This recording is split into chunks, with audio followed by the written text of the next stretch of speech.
for saying something similar. Yeah. And I think there's a position where, you know, a lot of people are more offended about that being the way that it is, rather than necessarily the content So it's kind of like what Emmy was saying, is like they're not really mad at Emmy, they're mad about landlords. Society, exactly, culture. yeah. Yes, all of it. It's like this is just simply a platform for them to talk about their issue, you know, their problem. Absolutely. Yeah, exactly. No, I think you're right. Yeah, I think that's it. So you said you've been doing YouTube for a long time. How long have you been doing streaming for? 6 months. 6 Oh, months. wow. Okay. How's that been, and do you also think Twitch culture is for fucking losers? I don't. You don't have 7TV. That's right. You don't have. Okay. Neither so does you Asmon. Yeah. I don't use any of that shit. I look at his chat and I'm like, he has no fucking idea these are emotes right now. Yeah, no, because you actually have a lot of emotes in your chat. Really? Yeah, but I just don't think. Yeah, you just don't know it. No, why would I? Yeah. Yeah, I said like if we ever go over I again. like your faces, you're recoiling. Yeah, dude, disgusting. you have Freaks. no idea. I said if we ever go over again, I'm just gonna install it on his browser and he's not gonna know how to take it off. No, I won't. Yeah, it'll be there forever. Exactly. Yeah. Do you like it, or do you like making YouTube content more? I think I like making YouTube content more, but I'm starting to like understand things. It's a very confusing platform to get onto. What are you confused about? Well, the emote culture is one of them. True. I'm just like, I don't fucking get it. It doesn't make me fucking happy to look at the See, emotes guys? in chat. See, it's not just me. Hear that? Yeah, it doesn't make You me just need to happy. see them in like. I mean, if it's that in lieu of like a fucking like a hate comment or something that's popping in, I'm like, okay, that would be cool. But it doesn't make the fuck. It makes like the pieces of shit like stand out. You know what I mean? Like glitter. So I'm like, oh, cool. All the nice people are doing PogU or whatever. And it's just like, you're fucking cuck. Kill yourself. Yeah. Yeah. That It's shit's good. I awesome. love those guys. I love that. I feel like there's a couple emotes that you need to enable. Okay, I feel like nails is a big one. You ever seen nails? No. It's the stupidest fucking emote I've ever seen. It's this Like, orange guy biting his I nails. feel like It's you a like all the emotes that feel kind of like Zoomer emotes. Yeah, they're good. They're funny as shit. Or Happy. Happy's a really fun one. Which one's that? Joopy Jedge. Oh, that's Yeah. a good one. Yeah. I can't see those really being used in either. They're streams. Oh, that wasn't like a personal attack. I don't know. Well, it was. that is Well, that's fun. okay. Look at that. wow, that is cool. that's just what Right. just what I need.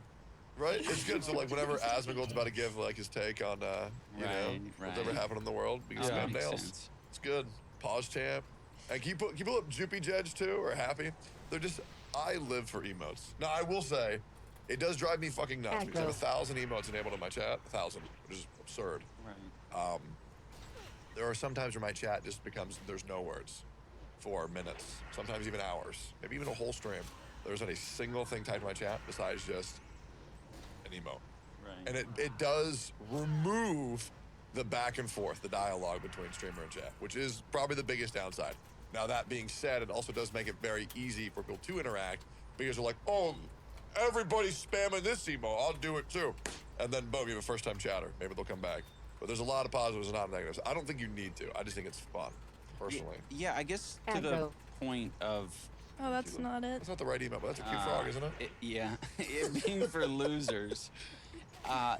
There is a part of my brain, like if I'm ever in someone's chat and it's like your chat or Mizkif's or whoever's has like a bunch of, it's just like nonstop. I'm like, I am a fucking loser if I post any type of emote or anything in this because I know it's not gonna be seen. I'm just like, what am I contributing to? You know what you gotta do? You gotta be the one who makes the train start. Right? You gotta be the first one to do it. And then everybody else like, oh dude, he's right. Everybody put the frog in chat right now. Yeah, dude.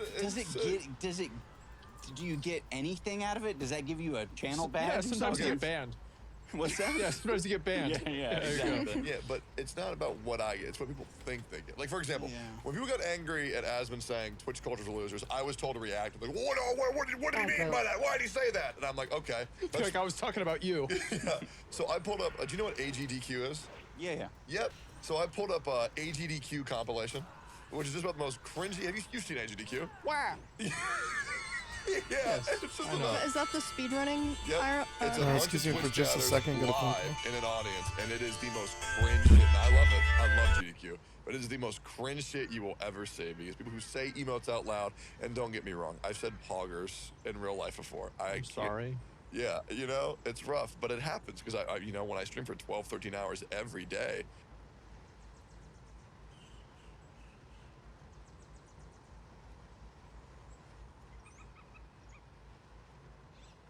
The asteroid is depleted.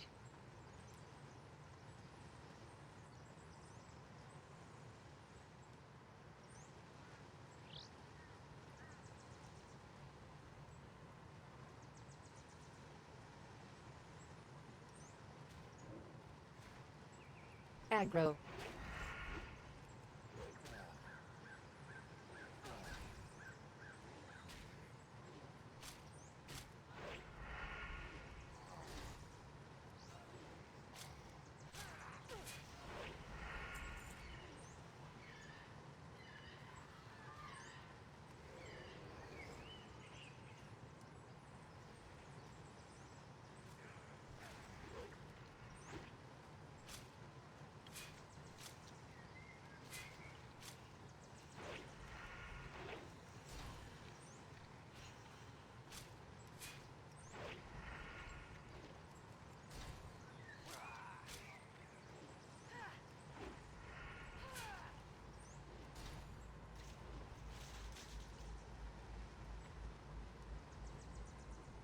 Aggro.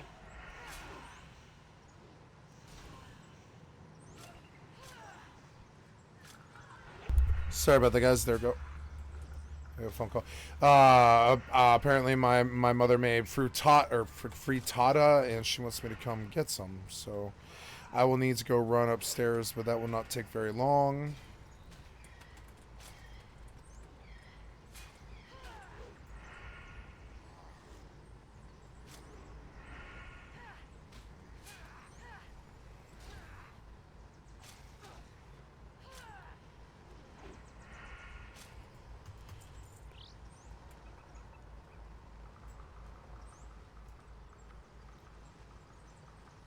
Gonna get this mob. happen.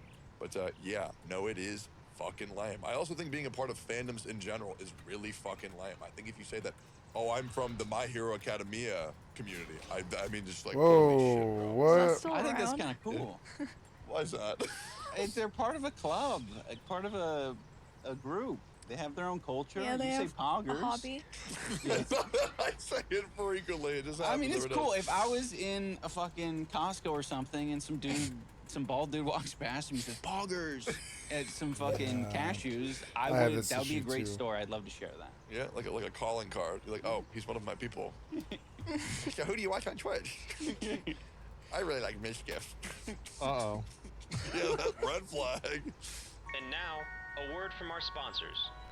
Hey everybody, it's me, Emmy, World of Warcraft priest, and I'm here to tell you about today's sponsor, Vessi. Vessi has created a series of stylish, 100% waterproof shoes and other clothing that can help turn rainy days into something to look forward to. Using the power of advanced Dymatex technology, the days of avoiding walking through puddles are over. But they're not just waterproof, they're capable in other ways too. And here to show you that is Asmon.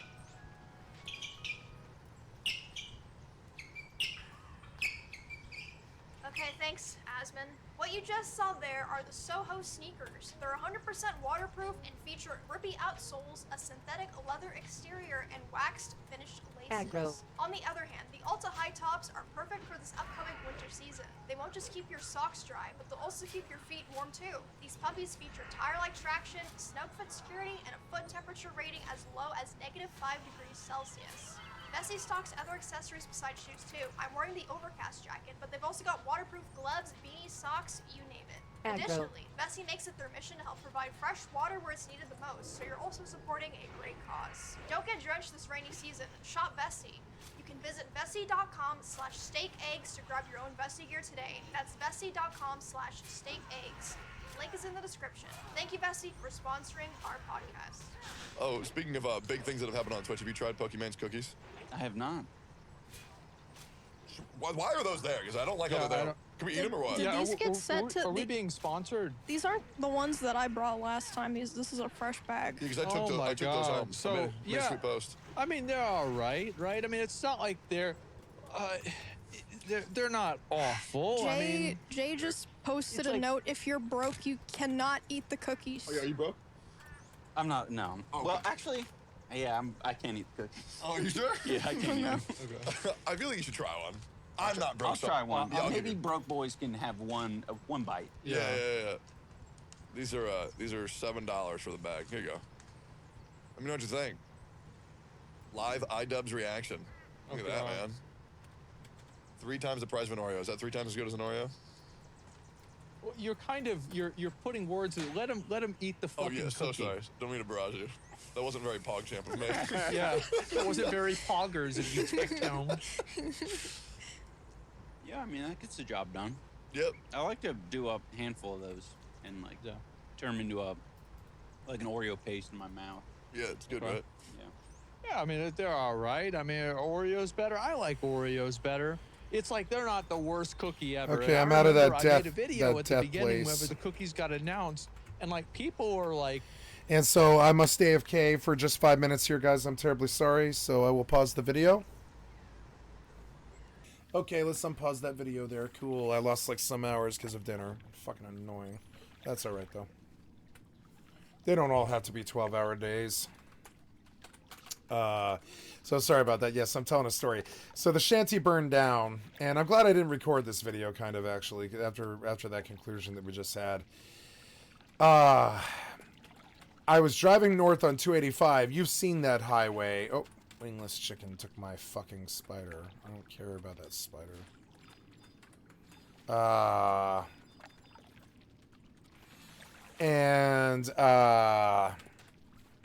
I'm driving north on 285. I'm like 16 and a half years old. I'm going to visit a friend in the mountains from Denver. And that's, you know, that's like a 45-minute drive, or so. It's like a 50-minute drive up to where I'm talking about.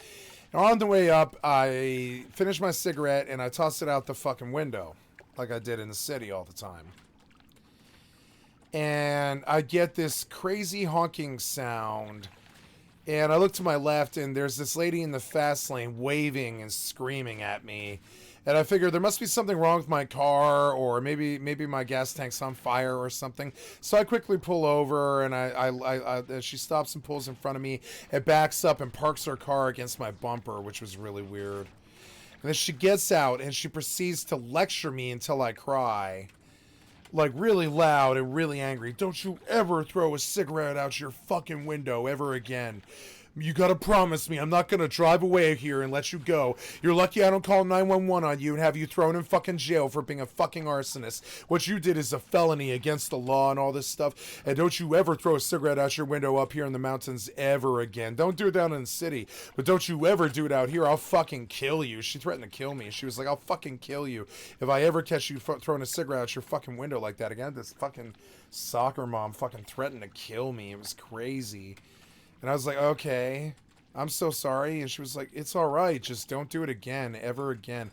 And I learned why you don't fucking fall asleep with cigarettes or drive through fucking, like, you know, like forests and shit, like the mountains of Colorado, where a single cigarette will burn, you know, fucking 200 miles of Colorado land, like the Waldo Canyon fire, which is something we all kind of had to go through, smoke and shit. And it's not funny. It's not funny to fall asleep in that fucking squat with a fucking cigarette in your fucking junky mouth and burn that bitch down with the dogs inside. What the fuck did I just see? Yeah, you can save this. You can save this. I think you tried to glorify it, but the conclusion was fire. They fell down and burned, didn't they? They were playing with fire. For a bunch of fucking drug-fueled fucking party animals, you're gonna find it. It doesn't matter where you are. That's everywhere. That's it. That's true. That's everywhere. Yeah. Middle of the fucking forgotten desert. We're scavengers, but we're not. She got the words Sally ass tatted on her fucking neck. There's no way she's ever getting a job ever again.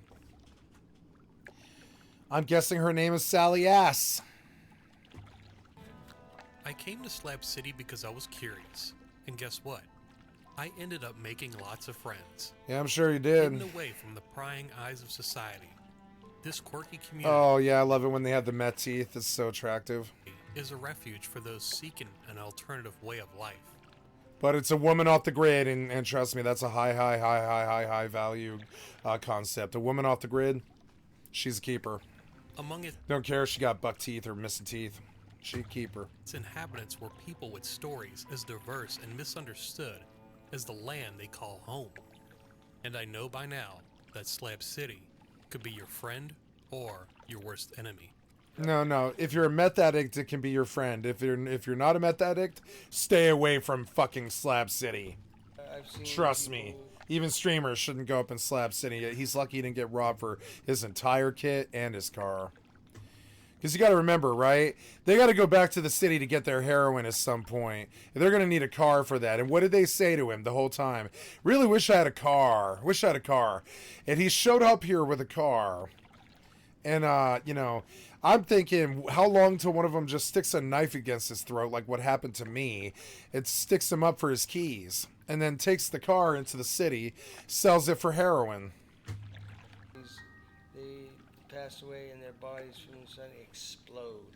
And when I say they blow up, methane gas blows up, that's what's in your body. You blow up.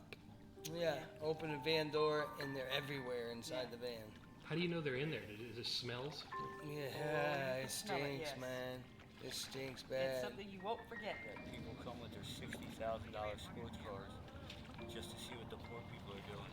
Oh, and won't even pull over it and give you a $5 bill to get a hamburger. Yeah, you help them out of the sugar stand and they give you a pat on the back, give you $2. But if you called your Babylonian towing companies to come out here, they charge $600 just to pull their truck up out. Babylonian If you ever towing find yourself companies. passing through Slab City, take a moment to look beyond the surface.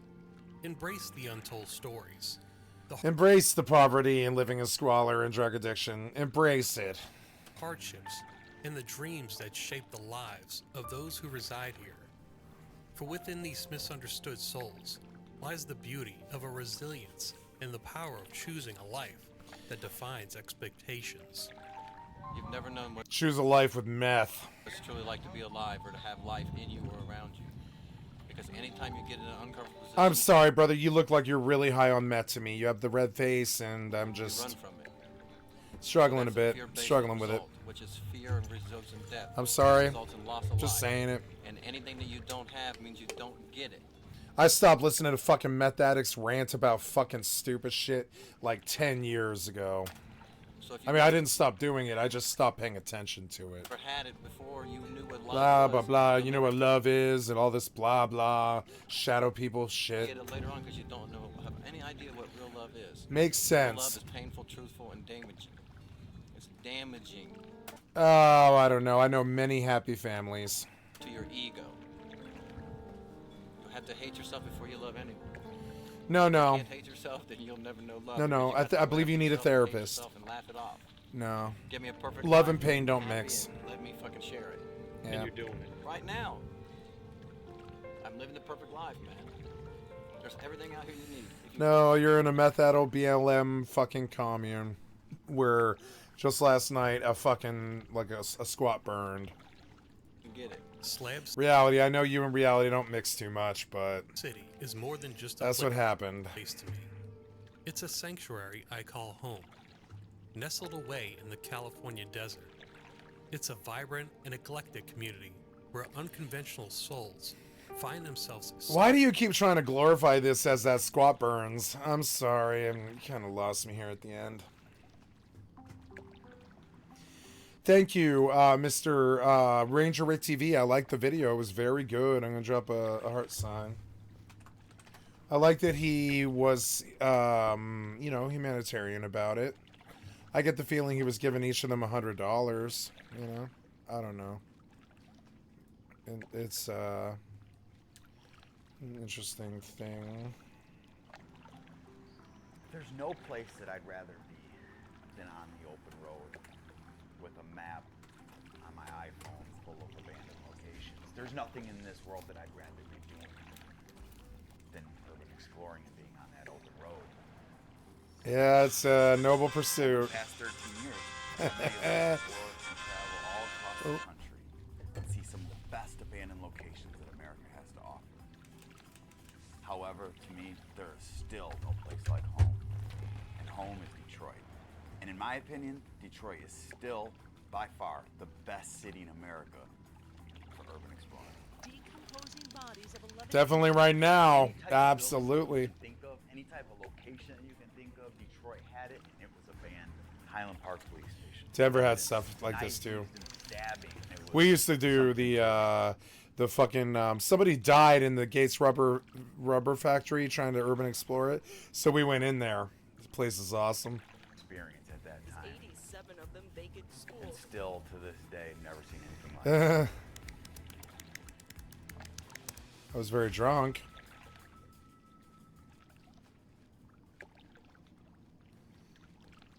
Hey, how you doing? I need 2 of them extra large French vanilla cappuccinos. With shot espresso on each and the shot espresso on the side. You know me too well.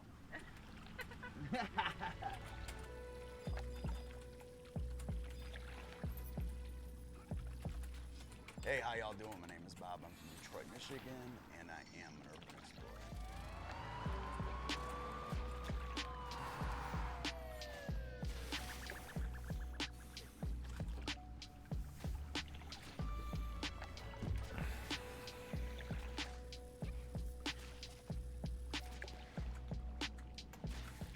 I've been exploring for about 12, 13 years now. Started in 2008, 2020. You know, yeah, about that long.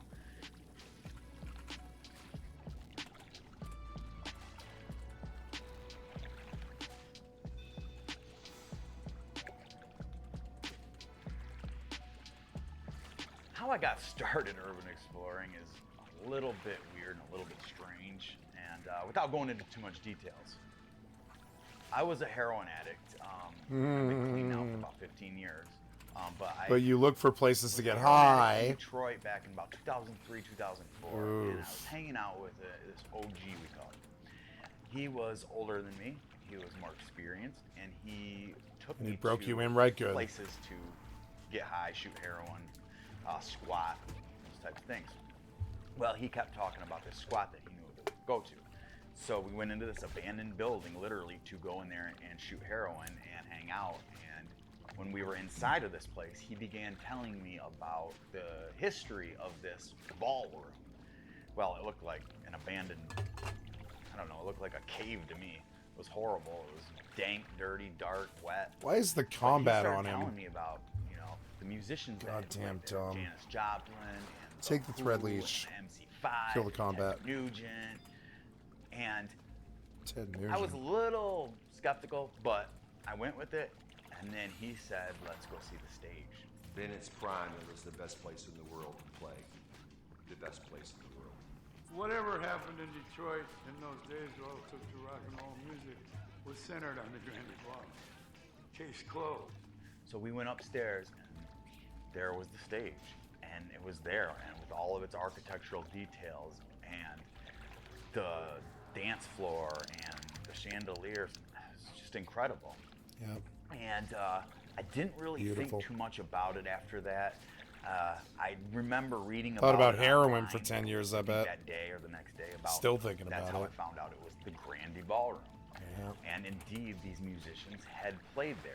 From Dead, Muddy Waters, Jeff Beck, Joe Cocker, Paul Butterfield, Green, get out of here, John Mayall, James Cotton, The Byrds, Fleetwood Mac, Johnny Hooker, Rod Stewart, Vanilla Fudge, Led Zeppelin, musical pinnacles on a regular basis. When the Who came to the Grandy and they were acknowledged for what they really, really were, kept the band from just breaking up. If that Grandy show had not happened, Wow. they would have just gone back to England and quit. 2008. I had been clean for a couple years. I was in Detroit for something, and I was on that side of Detroit for something. I was driving down Grand River. My mom had just given me a point-and-shoot camera. And this was not a fancy camera by any means, but it was a nice point-and-shoot. And I was messing around with it, and I drove by the Grandy Ballroom, and it was like this feeling of I don't know, it was like reminded me of when I was in there with that OG. So I pulled over, stopped, went in, it was open.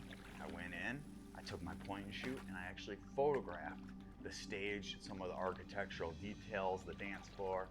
It was amazing. Like I had felt the music. I could feel the energy that was still inside this place, even though it had been abandoned for 20-something years. And after leaving, I think I did a little more research, and then I started looking into other things around Detroit, abandoned things, and I came across this blog. And this blog was Detroit Funk. And he had an article at that time, or shortly after, that really got me into urban exploring. And that article was The Rape of Jane Cooper. And Jane Cooper was in elementary school on Detroit's east side. I can teach you fishing skills. Left open and left unsecured by Detroit Public Schools. So scrappers, thieves, vandals, the curious went in and started stealing things and scrapping and vandalizing and damaging. And so he had done this article, The Rape of Jane Cooper, about how these people had really torn apart this once beautiful school. At that time, he had done a few more schools after that, like there was Joy Middle School and Brewer. So I actually went to those locations. I went to Jane Cooper, I went to Joy Middle School, I went to Brewer, and I started with the point and shoot. I started to photograph these locations.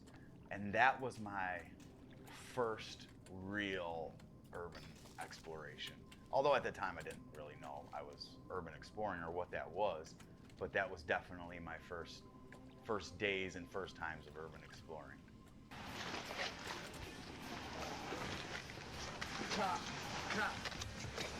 I think there's a guard, but he's not here. He's like on watch or just... Maybe, I don't know. So I started exploring a little bit of a few of these schools and started exploring a little more and more. There wasn't very many people doing it at that time, especially in Detroit, really all over the country, but there was a handful of people. I was really basically a loner with my girlfriend at that time, and I feel like there was this one group. They were the Survival Crackers, and Red Wagner, he was the man. He was really the leader, and I looked up to him.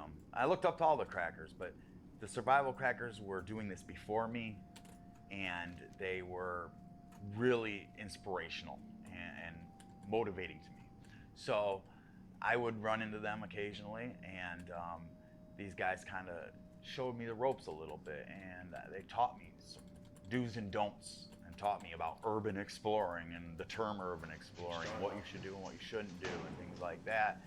And Red Wagner, Dave Paris, John Amish, some of those video clips are just absolutely, they're crazy, they're wild, they're nuts, and you'll see some of their video clips on the documentary that you should be watching.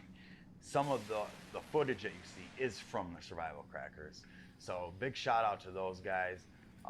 They really influenced me and brought me in under their wing and kind of showed me the ropes and the way of urban exploring. They had one location. Nice to see a friendly face. I don't get much chit-chat Detroit from House of Apothecary Corrections. Johann unless he wants... These guys, like I said, their videos and their stories are wild. One of the Survival Crackers went into, it was a prison, abandoned prison, Detroit House of Corrections, went into the jail cell, and the door shut behind him somehow, and he got locked in the cell. And there was no way they could get him out of the cell. Reach in there, but I mean, talk about anxiety, panic. Ugh. So literally, the only thing they could do was call the police and say, "We're in this abandoned prison, and our friend is locked in a jail cell, and we cannot get him out." Wow. They got in deep trouble for that, by the way. Great story, though. Good enough. It's good enough. That'll work, Johnny. He means Steve. My name is Steve. Yeah, my name is Steve. Don't say my name, you idiot. Wow. Awesome. Why was there a truck on the 4th floor of that fucking building? Why? Exploring. I would do that too. Absolutely. I really started going hard after about the first year or two. And Detroit at that time, like I said, didn't have a lot of explorers, urban explorers, but what they did have was a lot of abandoned buildings. Active. And actually Detroit was considered the Mecca at one time because of the amount of abandoned buildings that we had. Detroit had so many abandoned buildings. In fact, Detroit had any type of building that you can think of, any type of location that you can think of, Detroit had it, and it was abandoned.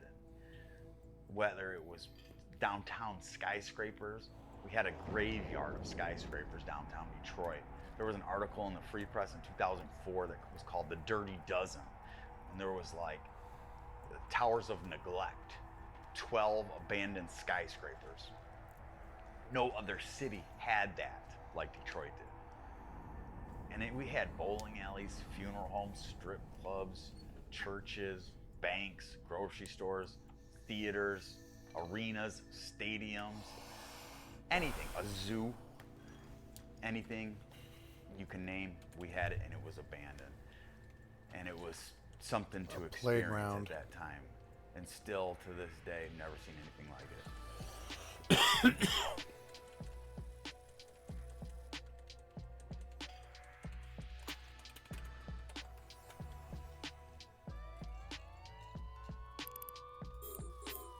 So some of those locations, you will definitely see some of that throughout this documentary.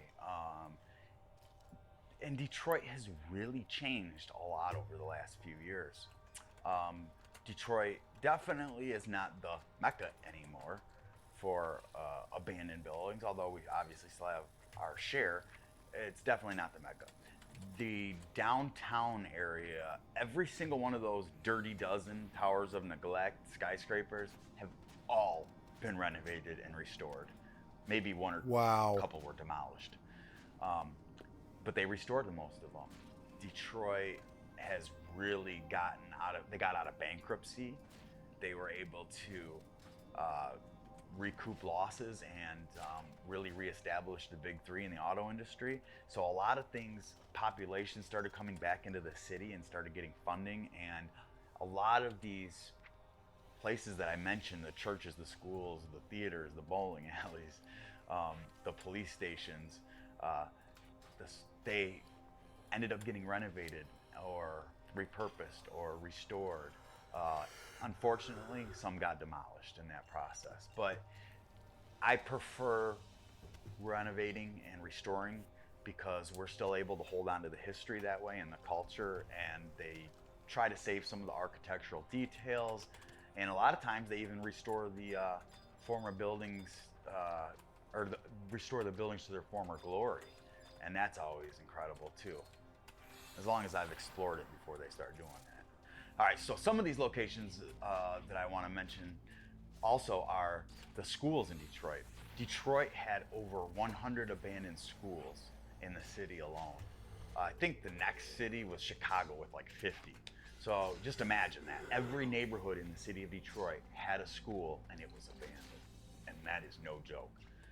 Literally today, I think there's still like 70 or 80.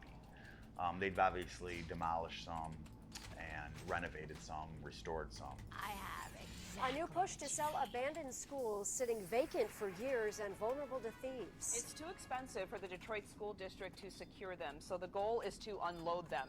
Ronnie Dahl is on Detroit's northwest side. And Ronnie, what can you tell us?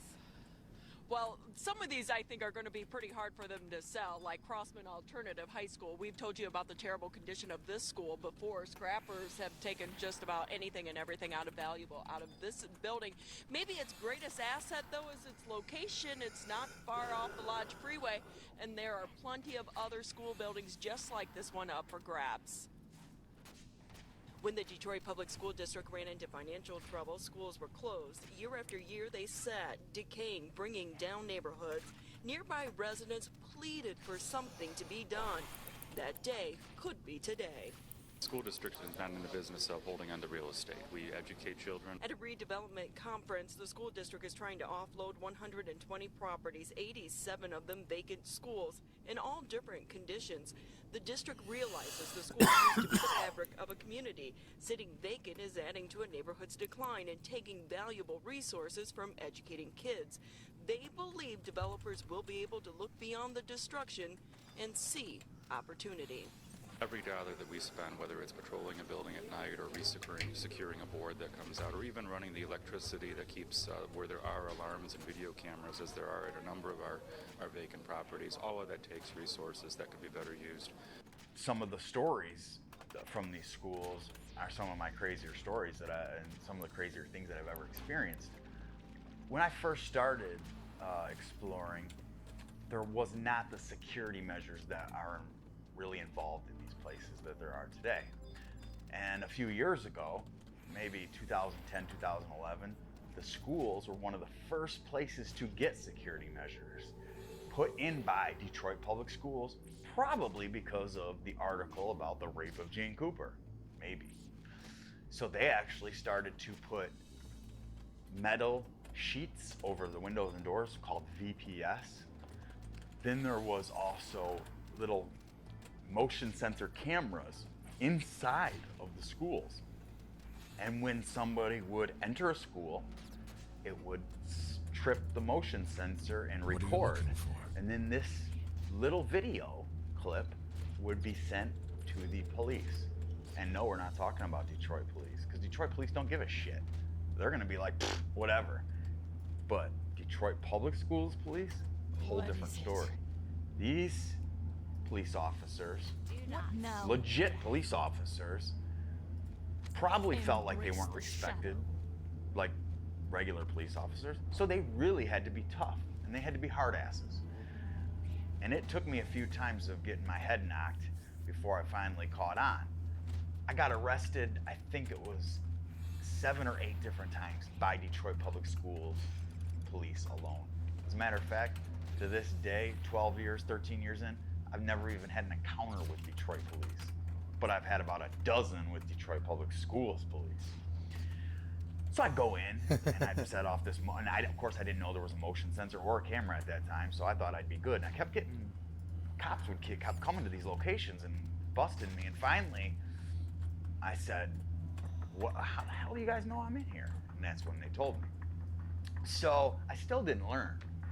I actually would be going in and giving myself 5 minutes, and I would run and gun, run around taking photos as fast as you can, hit certain sections of the school one day, come back next week and hit the other section. So I'd do it kind of strategically, just to get the photos.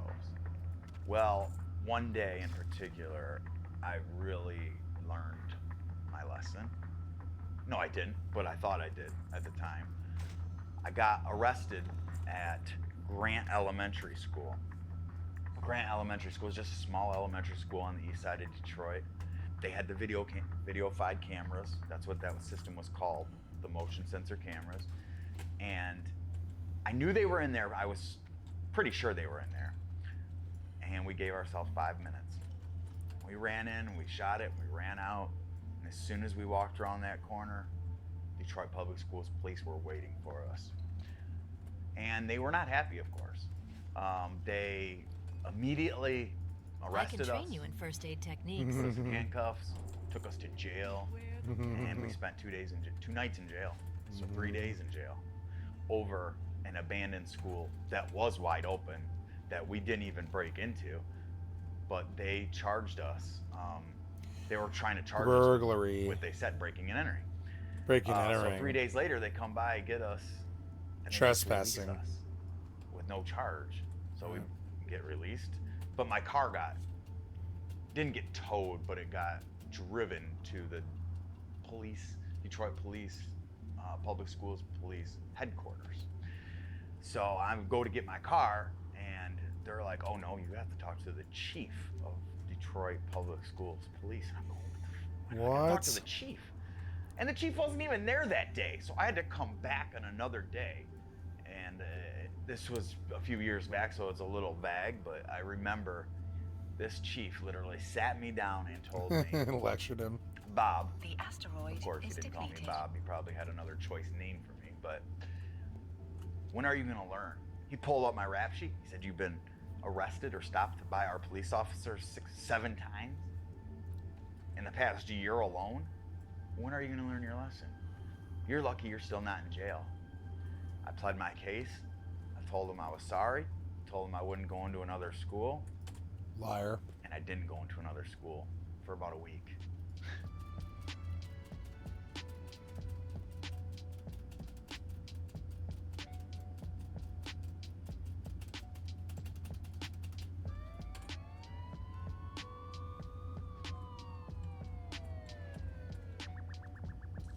So of these over 100 abandoned schools, one of my favorite locations, and not even just of the schools, locations in general, one of my favorite locations of all time was Cass Technical High School.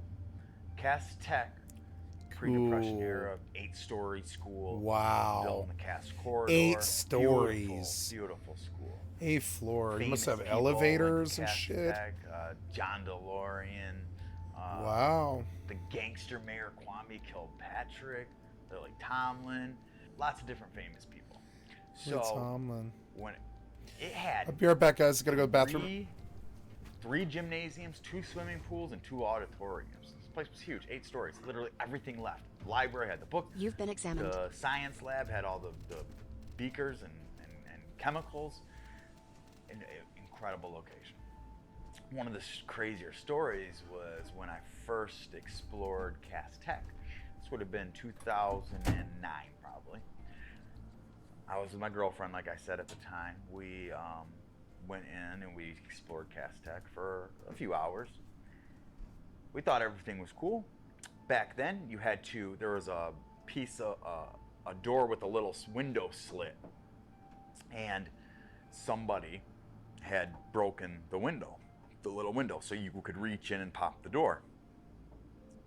Well, somebody had put a board over this after they had busted the glass, so you could kind of lift the board and then reach in and pop it. So when I was leaving, I decided to peek out and see, okay, if there's anybody out there, is there any police or whatever. And when I looked out, I saw a glimpse of what I thought was like a guy standing right to the right of me, outside though. So I shut the door really quick and sat there and I told my girlfriend, there's a guy right there.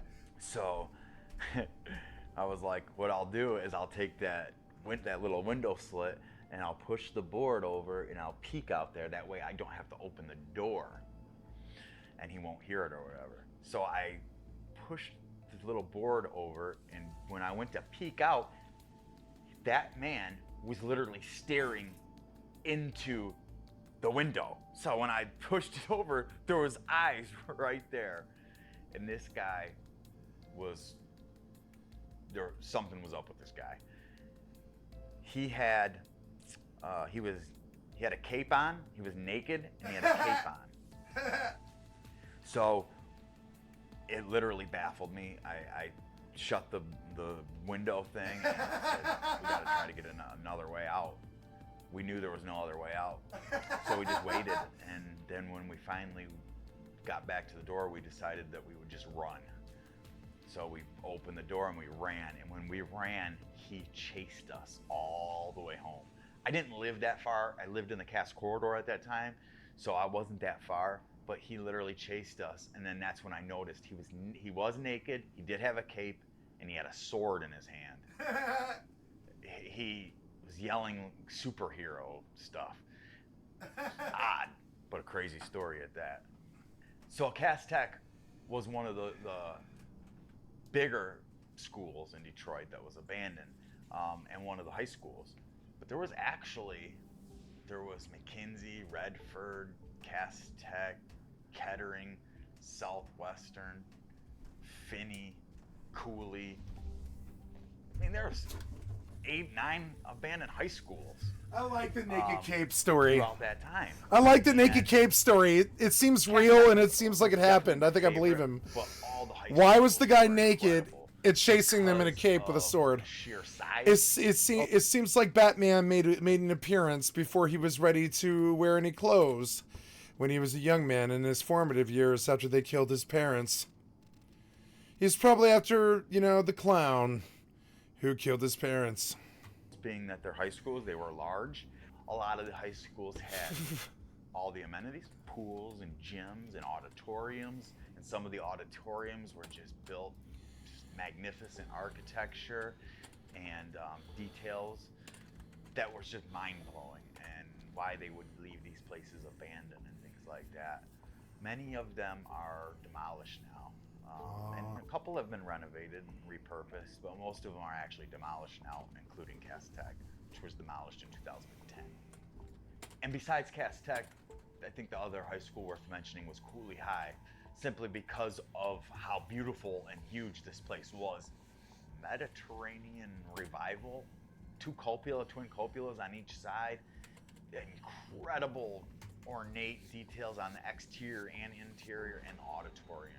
It's just mind-blowing. Unfortunately, arson fire destroyed that auditorium a few years ago. When the seats caught on fire, it literally burnt all the seats, it burnt almost all the details. You could still see some of the details, but it definitely ruined that school once and for all. And cops, the Detroit Public Schools police, because they still own it, they will arrest you. They will go in and they will arrest you if they know you're in there. Aggro. So be careful if you go, or just stay out.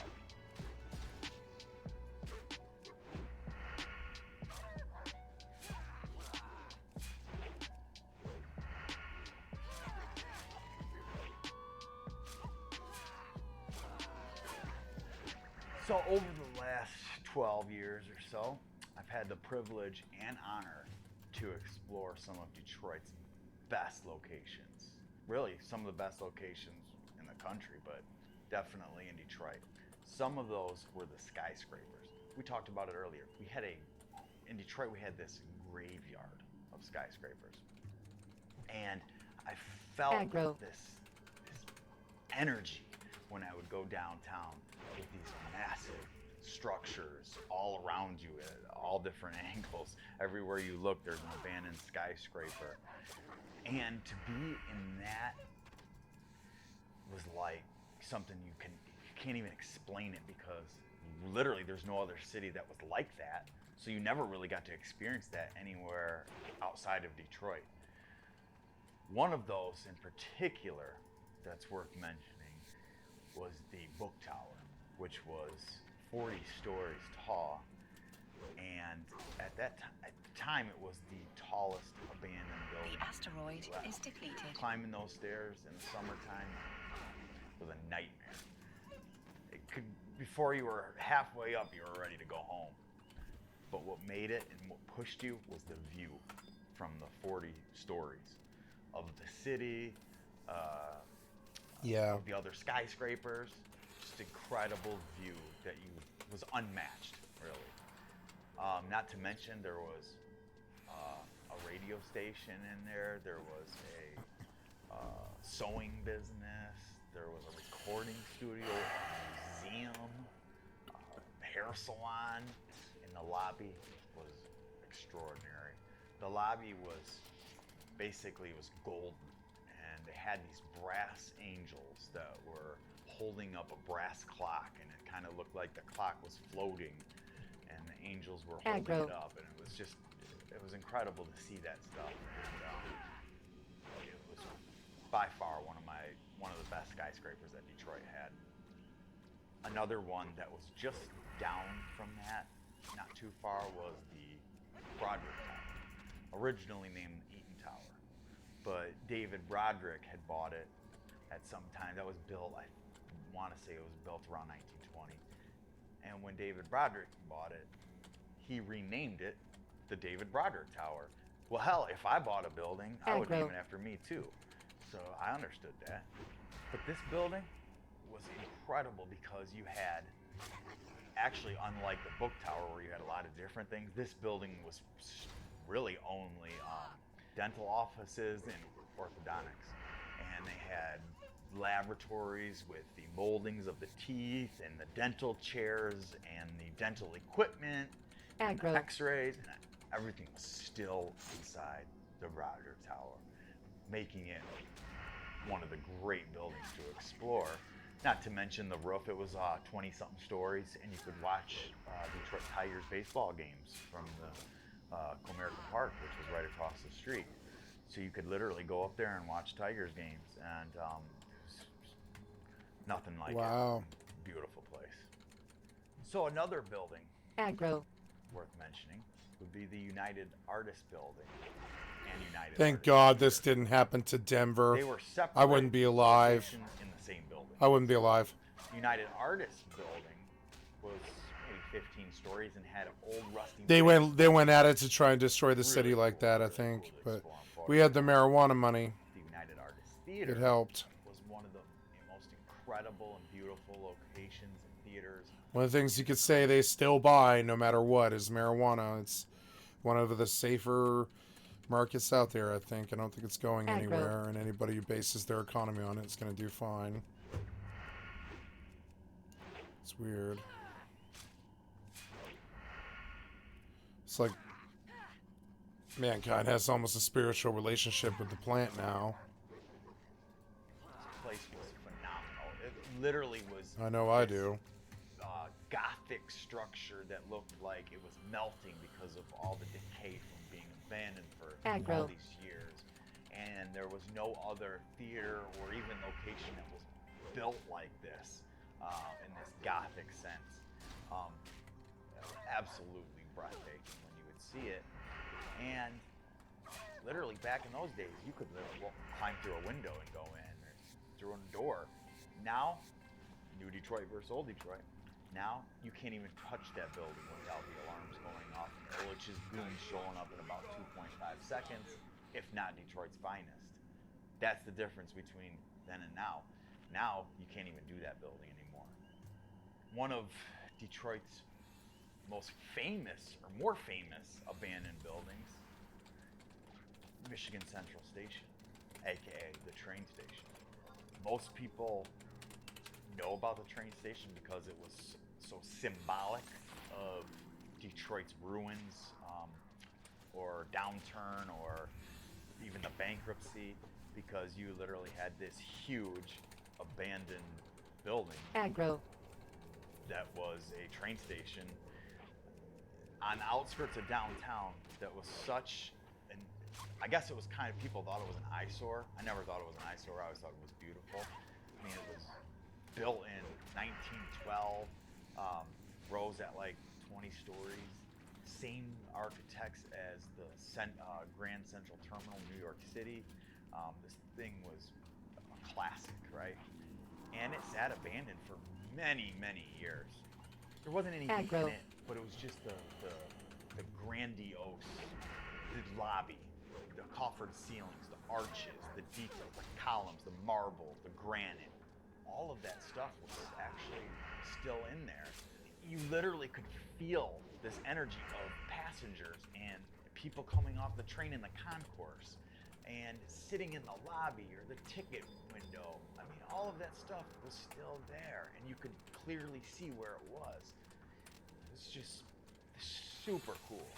I think about a year or two ago, Ford Motor Company bought the Michigan Central Station, and they are currently renovating it and going to turn it into their headquarters, I believe, with some retail shopping, and so there's some plans for it.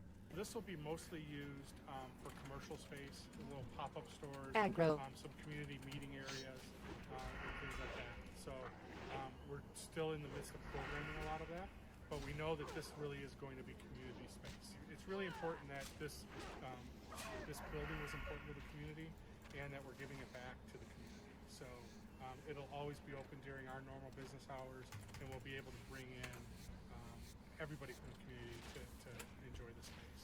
Had we been looking at this 10 years ago, we had a lot of empty buildings there. You know, whenever they show a picture of how bad Detroit is, this is the Yes, place. this was the poster child. That used to always drive me. Somebody who's lived here my whole life, I hated that kind of publicity for our city and for this structure. What are you thinking? Now, Ford Motor Company Executive Chairman Bill Ford Jr. is doing something about that.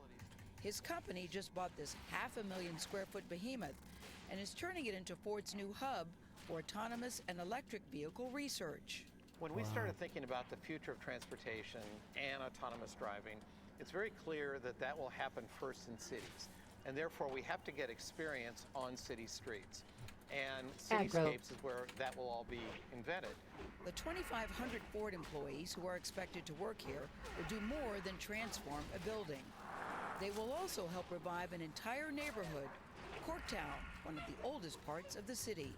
And then one of the other really cool things is the graffiti. There's some really cool stuff that we're going to look at trying to figure out how to keep. And really tell really? the story. Wow. Not only of its total restoration, but the graffiti is a big part of the building. It's a big part of Detroit and how things have evolved. Artists learn their crafts in this building. So we'll have an area in the building which we're trying to figure out where the best place to add it, but to really talk about the history and its decay, its growth and decay. So there's some plans for it. Again, the old Detroit versus Detroit. Don't even think about stepping foot in Michigan Central Station. They got that place alarmed, cameras, security out front 24/7. Back in the day, no problem. Hop a fence and go right in the door. Why am I losing against these mobs that are like the same level as me? Fucking annoying.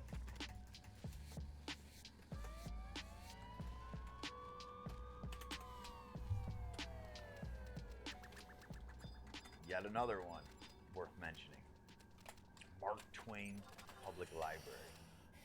Mark Twain Public Library was a historical building, and it was a beautiful building. But what made Mark Twain Library so special, all the books were left behind, rotting away.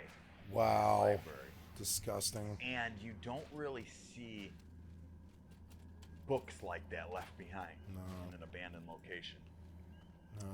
It literally looked like they had locked the doors and left everything as it was. So we had the sections and the paperbacks and the novels and everything. It was absolutely incredible to see that.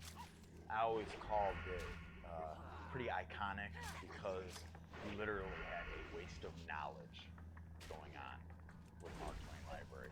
It was demolished in 2011. Talked earlier a little bit about Detroit having over 100 abandoned schools. Well, we also had about almost a dozen, abandoned hospitals. Police stations. Ooh, now that's something you don't police hear stations. every day.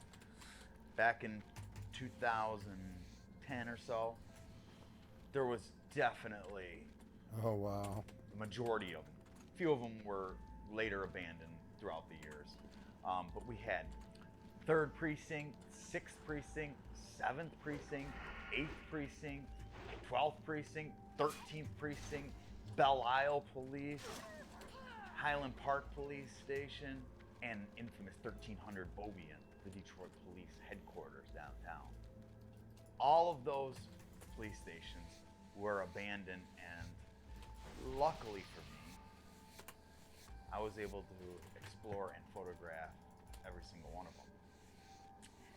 One of them that really stands out, Highland Park Police Station.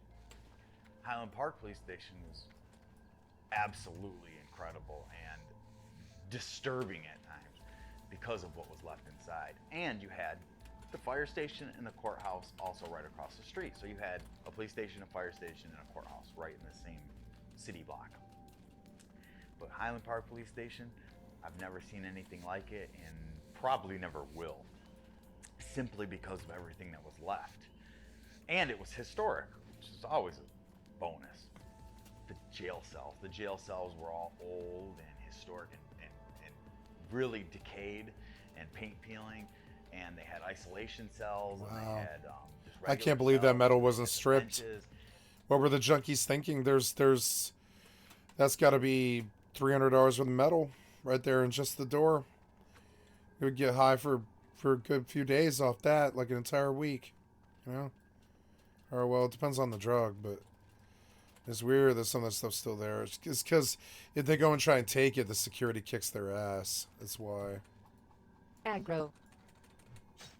Let's not forget the evidence room. The evidence room. There was so much evidence left behind and abandoned in the evidence room. From rape kits to knives used in stabbings to drugs. I found marijuana and cocaine. None of it good anymore, of course. I found criminals' files. I found old mugshots and fingerprint index cards, ammunition and guns, a bloody glove found on a dead guy, stolen car radios from like the 80s and 90s, and stolen license plates, and just incredible. Stolen bikes. Then you had the homicide division. And let me tell you, those crime scene photos, they still disturb me to this day. I still have nightmares from looking at those crime scene photos. They were so graphic. Homicide division was really cool too, because you had like killers, mugshots on the walls. You had like old files of murders and things like that that you could literally read through and look at. And then they had all of Ben Atkins, who was the Woodward Corridor serial killer back in 1990-91. They had his comparison victim posters down there still that had his, I think he had killed over a handful of women. They had all their names and how they were found and where they were nude or gagged and bound and drugged, and just absolutely incredible that all of that stuff was still inside Highland Park Police Station. Just a few years ago, I actually watched this show on the ID channel, which is a true crime channel, about this rape and murder of this woman. She's now a woman. Her mother, when she was young, was raped and killed in Highland Park. And they visit the Highland Park Police Station, which was demolished in 2011. So they actually had footage of the Highland Park Police Station, and she said the reason why the guy had gotten away with it for so long was because the evidence was left inside. Probably the rape kit was left inside the abandoned police station in Highland Park, And he went then and got it. eventually destroyed when it was demolished. Yeah. Detroit actually has 4 boxing rings. A lot of people don't know. That's terrible. There was 3. Not the boxing rings, but the fact that all that happened. Because, yeah, that's not her fault that the government failed and the city failed and those jails closed, or not the jails, but the cop stations closed and police stations. And her daughter's rape kit was left behind. I mean, it's not their fault, and it's not her fault, but it just sucks that it falls on them. That's like the weight of the system fell on them. It's disgusting. Later. It's funny because I remember seeing like social media, other Fellas exploring, in other Paris. explorers, as urban exploring has become Okay. popular over the years. Saw it on social media. People were going to abandoned boxing ring in New Haven, Connecticut, and Philadelphia. And I would remember seeing those boxing rings, which were cool. But I would say to myself, little did they know Detroit has 3 or 4. So yeah, you had King Solomon Church. There was a boxing ring in the basement that was still set up with the ropes, and then a heavy bag in the corner, which was really cool. In the basement of a church too, which is odd. Still cool though. Then you had He's too nervous. Veteran Memorial Rec Center in River Rouge, right on the border of River Rouge in Detroit, which was really cool because it had the ring still set up with heavy bags, speed bags, all sorts of pull-up bars, and all sorts of different things used Our bats are well trained train, and fed. basically, for You'll not boxers. find fast. It's an odd shadow he used for his face. It's odd lighting, where it's like they're trying to hide his profile, but he's already dropped his real life name. So why hide in the shadows like that? It makes you look like dumb. Makes you look like a criminal when all you did was, urban exploration. And I don't know, why not put some light on his face and show the world who he is? Makes no sense. Yamasaki building. But it says you have like this weird Chinatown fucking film noir shit going on with half his face, and I mean, I guess it's cool, but it was a bad choice for the documentary. You should have shown the world who he was.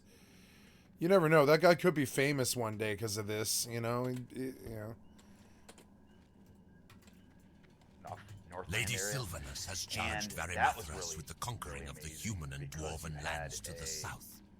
But that fool, Arugal, charlatan of Dalaran, and now cursed beast of Shadowfang Keep, that was the one let that was his discovered reckless later. magic wreak havoc And then the with the fourth one strategic being stronghold the of most Silverpine notorious, Forest. which was I need Crunk. someone skilled in the ways of combat Crunk to Jim help clean up was Arugal's mess. Prove yourself to me by killing 5 Moonrage White Scalps. The wretched beasts can often be found just off the road down the hill below. As you may know, the town of Ambermill remains a source of human opposition, mainly through the support they receive from the wizards of Dalaran. I don't know what their plan is, but for them to show interest in a backwater village like Ambermill indicates that it must have some greater importance. They've been shipping crates by the wagon from Hillsbrad. Many of those supplies end up at a small camp north of Pyrewood Village. Retrieve the contents of a crate and return them to me. It is troubling to hear our Deathstalkers have failed their mission. Let us hope that these failures are rare. I'll give you the potion in a moment, but here is its recipe. If those Deathstalkers find themselves in need of future aid, then perhaps you can give it yourself. Here is the potion to aid in Quinn Yorick's recovery. Now, if you will excuse me, I have very important work to continue. Ah, how good of Apothecary Johann to send his research. With so many new developments here in Silverpine, I nearly forgot about the findings coming out of Lordaeron and Tirisfal Glades. Which reminds me, I need to get those samples off to the necropolis soon. But you must excuse my rambling. Extend your stay in Silverpine, adventurer. We could use an able-bodied adventurer like you around here. Arthas's numbers are overwhelming. But with a new plague, we could eradicate both the Scourge army and the human infestation once and for all. My studies have proven that spider blood combined with a toxin derived from a grizzled bear heart results in a deadly elixir. Collect samples from the spiders in the skittering dark to the northwest, and from the bears wandering throughout the Silverpine Forest. Deliver the reagents to Master Apothecary Farinell of the Royal Apothecary Society in the Undercity. Executor Hadrick asked me to take stock of our equipment at the Sepulchre. With the Scourge, and worse, lurking in the woods, he doesn't want the Death Guards to lack gear they might need. I found that we are in general well stocked, but we do need more weapons to replace those lost in the field. Here is a requisition order of what is needed for the weapon dealer Gordon Wyndham in the Undercity. Take the order to our Batmaster, Karos Razok, and speak with him about transport to the Undercity. Our initial scouting reports of Silverpine show the Rothides have a base at an old farm to the north, the Dead Fields. We have sent small assaults against them, but each time they are reinforced by the Banshee Nightlash, who uses her magic to rout our forces. We want Nightlash destroyed. Go to the Dead Fields and assault the Rothides. If you don't see Nightlash, then kill the Rothides until she appears. Then defeat her. Her essence will turn to dust. Bring me that dust as a proof. Ah, an order for supplies. You'll want to take this to the Undercity, no doubt, and quickly, for the Sepulchre must not be left understocked. One of my bats can take you to the Undercity for a small fee. Speak with me again when you are ready, so that we may arrange your transport. You will find Gordon Wyndham in the trade quarter of the Undercity. That is the same quarter where my bat will land. Beware Greetings and welcome. I'm not very good at smiling, but trust me, I am happy to serve you. An order from the Sepulchre? Very well. It is an honor to serve those who serve our Dark Lady. I have placed the Sepulchre's supplies into this crate. If you have already visited the sepulchre and spoken with their Batmaster, then you may ride a bat back to him. Speak with the Undercity's Batmaster, Michael Garrett. He can provide you with a bat to the sepulchre.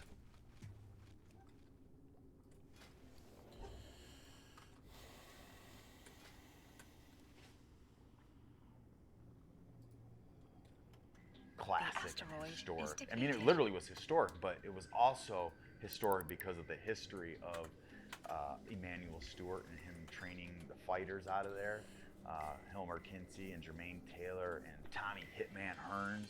They all fought out of Crunk, and he trained over 40 championship fighters from Detroit at Crunk Gym in this little dark, wet basement. Emmanuel Stewart, a well-known American boxer, trainer, and commentator for HBO Boxing, trained 41 world champion fighters throughout his career, right here at Crunk Gym.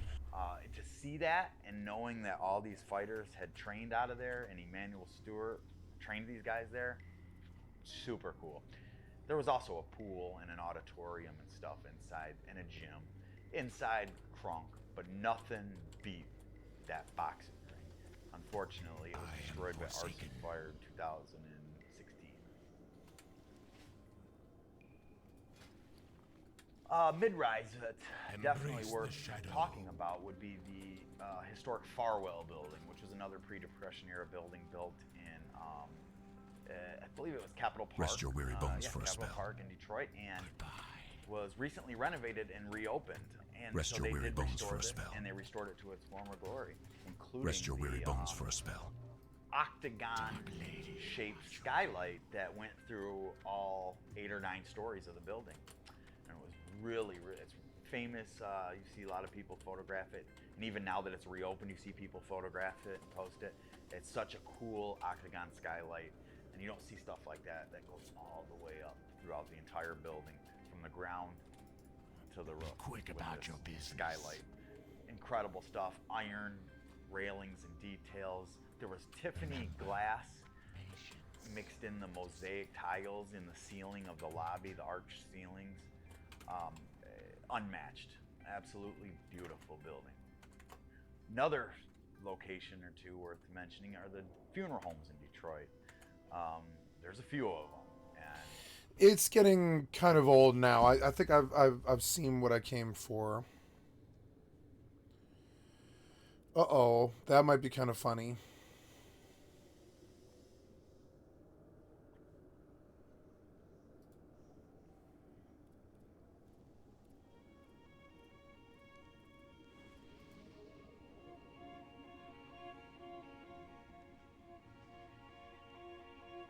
I was born into the American dream. My father came to the United States with nothing and worked hard to provide us with a better life. But for too many poor kids, this isn't America anymore. Today, more than 50 million Americans live in distressed communities with high rates of unemployment, addiction, crime, and violence.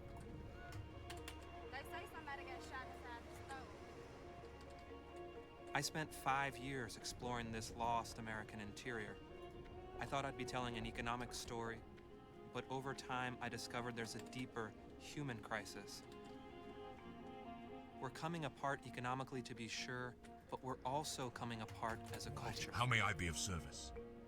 This is the story of 3 forgotten American cities. This crate must reach the sepulchre. To look at this new American poverty. That is easily done. Our bats fly there daily. The Batmaster in the sepulchre is Karos Razok. If you have already met him, then I can give you a bat to fly back to him. Our bats will always fly to the Undercity, but to travel to more remote locales, their rider must first visit the area and speak with its Batmaster. You have met Karos in the sepulchre, so you may now fly bats there. Speak with me again when you're ready.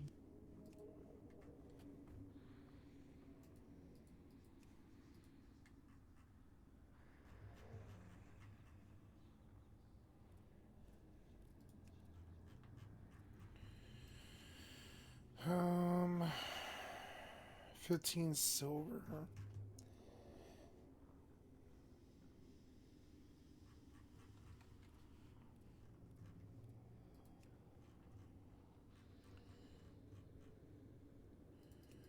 Damn it, that's expensive. I'm just gonna see what else I can get. See if I can get anything at all.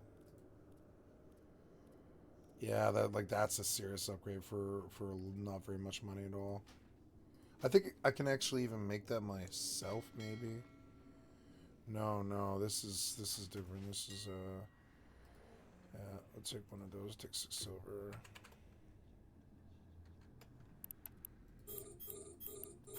The asteroid is depleted.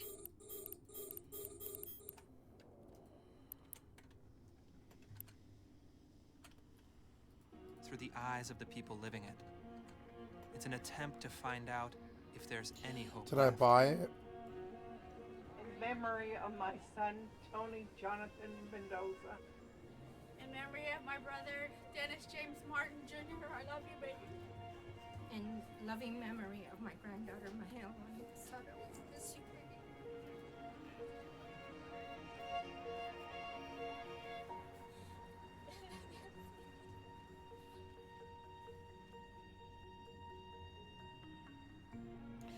Why is Agi stuff always taken? It's so annoying. Like, there's none for sale. It's New so numbers from the U.S. annoying. Census Bureau don't paint a very positive picture of Youngstown. We're one of 6 cities in the country with a poverty rate more than 40%. Those hunting pants. Yeah, they're a serious upgrade, yeah. Cheap, too. Basically, Youngstown was the center of this area for years, and then after the steel mills fell, it just all crumbled. I'm 3rd generation. I've worked at a steel mill for 1.5 years, and now the steel mill ain't even there. Yeah. In my lifetime, I've seen nothing really get any better. Oh. Yeah, I feel like I got no. 2 years ago, my life got better. Nothing got better until then, but now it got better. It definitely got better. It got better for me. Yeah. Oh yeah, they did that to my schools. They did that to my life. They did that to the places that I lived. Lahaina burned down. Like, you know, they're like, I'm used to the destruction, but I'm good now. I'm good now. Man, I should have been good a long time ago. We waited too long. We waited 20 years past when we should have. I should have had government help many, many years ago. And I was too proud to take it. And so my life wasn't too good because of it. It's like kind of dumb, but it's true. Yeah, see, I can't afford any of this crap. The asteroid is depleted. What the hell, man? I don't know. Cheap daggers, nope. Oh well.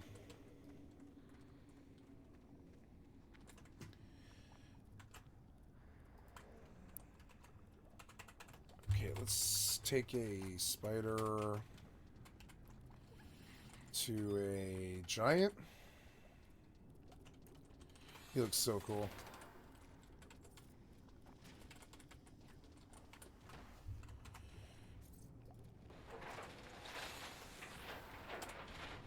Well, I guess they got like 8,000 houses that are empty in Youngstown, so yeah, you know, I mean, they're probably all basically on the condemned list, you know, to be torn down.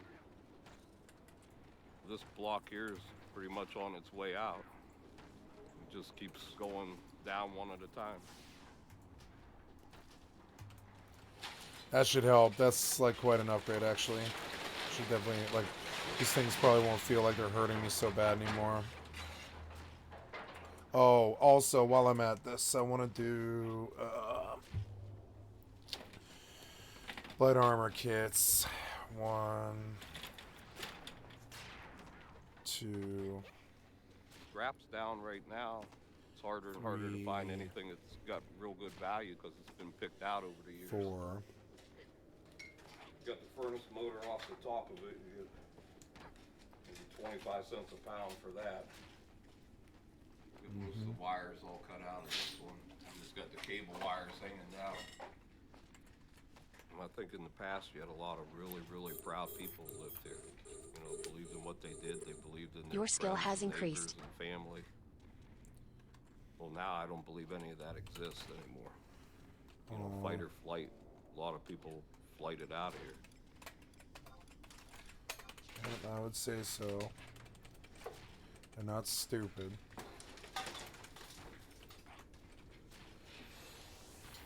The most important thing in this world would be survival. Just getting through into the next day. Just be happy you were able to survive and you made it here. Testify, brother. That's how I felt about D-Town after they sold it to the highest bidder. We're right here in Youngstown. Raised the rent to $2,500 and killed us. Yeah. Oh, 2,000 really.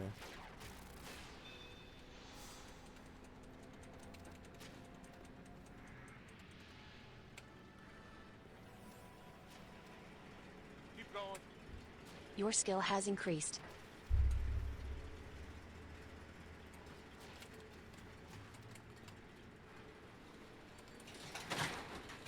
Alright, I think,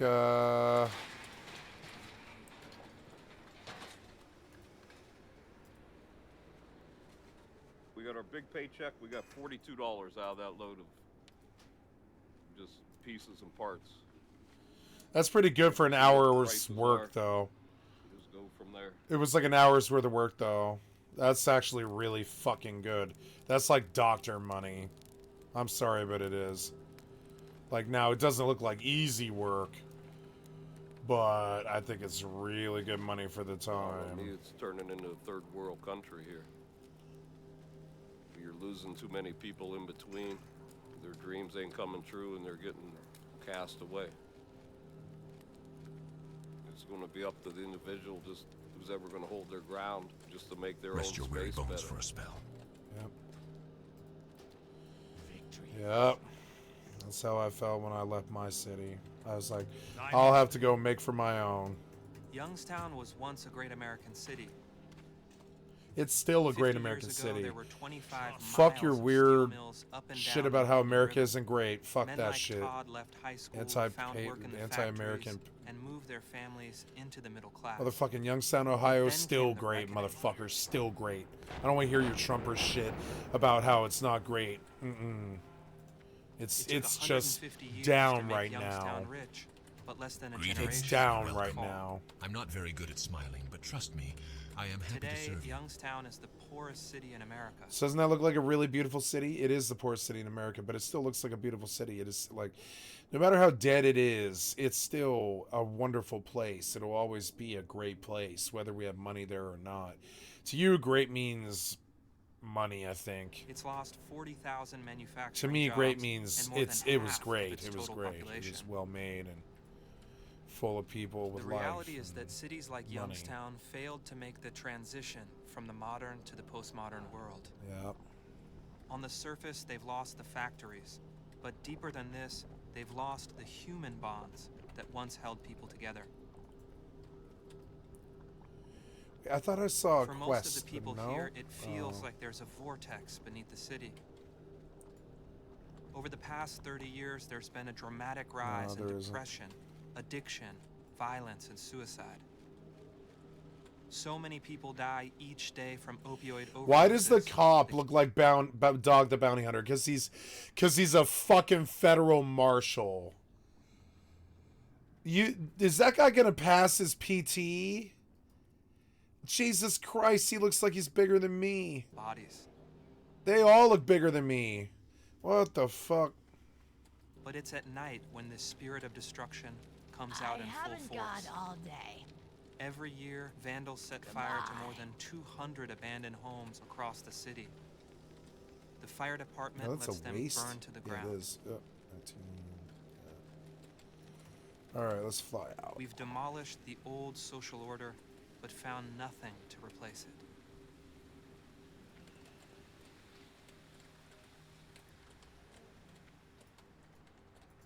How may I be of service?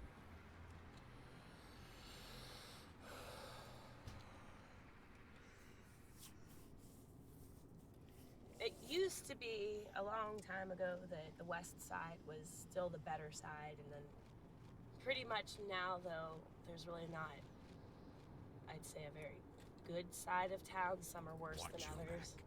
My generation is the generation to come after the big fall. There was a house there that's gone now. Us kids that grew up in the late 80s and early 90s, we're trying to make our way with our families and starting off, but there's just not a lot to offer anymore. No. No jobs, no Seems money, like no poverty hope, is no, kinda like a no, nothing really but drug addiction disease. It and just kinda dead slowly homes and creeps dead consumes, towns. and it's just spreading. It's disgusting, frankly. And then this is my old house here. It's all boarded up. It's heartbreaking. When I saw what they did to my fucking high schools, I was like, man, what was the point of the fucking memories in the first place? You ever had everything in every place you've ever been, like, destroyed? Because I have. Yeah, this is where I grew up. Yeah. This is the first house my dad ever bought.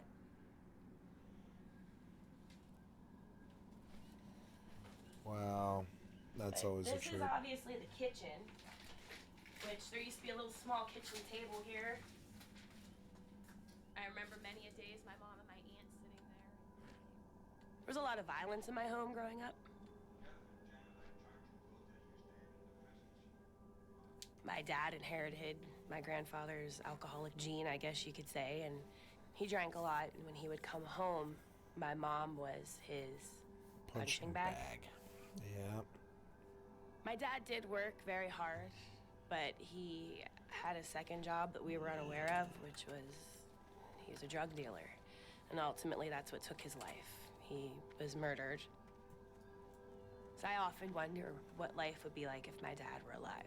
Would my mom and dad have stayed together? Would he have stopped hurting? Reminds me of Would Shame. he Good have work, gotten adventurer. help for These his weapons own will personal ensure demons our and death addictions? guards don't get Good caught show. unprepared. You've done a valuable service for our Dark Lady. Wow.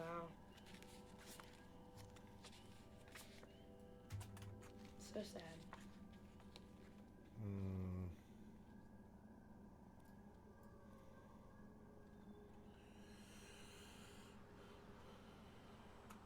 I guess we go north again now. This is one of my favorite pictures of you.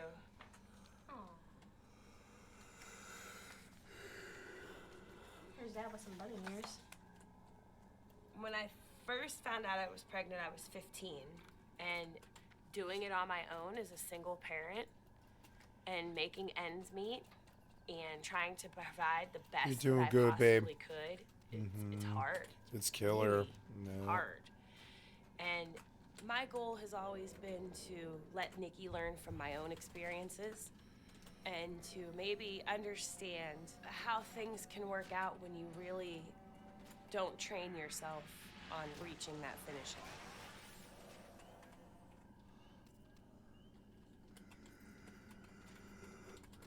Why does it feel like you changed my... The end for Youngstown, I think, is probably just gonna be everything's gonna be boarded up. It's gonna be a little dead town that used to be something. Why did you change my gear? It's gonna be a ghost town. And no one really seems happy here. Nope. People go to bars and drink You and wouldn't try be. to like numb their pain of being here. Yep. In a way, I have a sense of pride for the place, but I'm very embarrassed of where I live. Oh, I'm sorry. To say that I come from Youngstown, Ohio, it gives you that pit at the bottom of your stomach, like, Yep, oh, like it we really is a died. great place. We lost. It's gone. It's... Yeah. Sorry. Denver used to be a great place till they sold In it to the places like highest Youngstown, fucking people bidder. find themselves caught between two worlds. The vanishing, stable way of life, and a new, uncertain future that's spread through the American interior. Active. Yep. Throughout your history, Youngstown and the Mahoning Valley have been at the heart of this nation and its life. For Indeed. decades, presidential candidates from both political parties have made the pilgrimage to Youngstown, promising to revive the middle class and Made the pilgrimage to Youngstown, Ohio. 1 million square foot mill right here in Youngstown.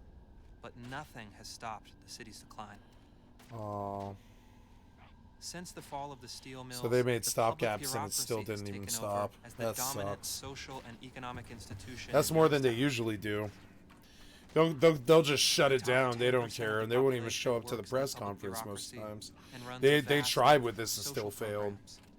That While the sucks. bottom 50% At least they survives on public tried. assistance, Docking permission requested. disability, Docking or is request currently accepted. incarcerated. I like that they tried, you know. 44509 I feel like I'm zip Debbie code Downer a in lot, but I Youngstown's mean, west side. you know, it's good that they tried. 41% of It, all it working really age is. men are unemployed or out of the labor force, and 69% of all families are headed by a single mother. People find themselves trapped in a web of social programs, part-time work, and the black market economy.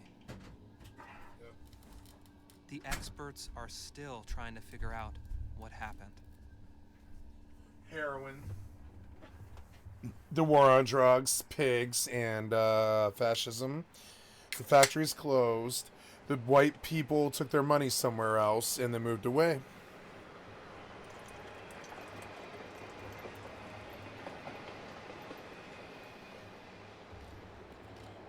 That really helps too, to give you the scale of the train.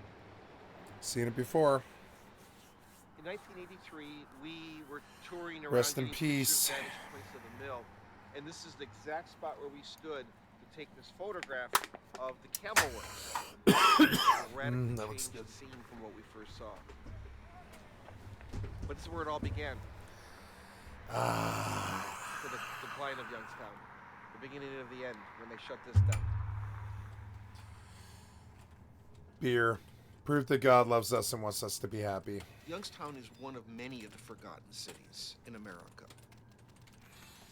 Life for the American worker has forever changed. Those high-paying jobs are fewer and fewer. More and more things are getting automated. Fuck. Right off the bat, huh? What Yes. do people do?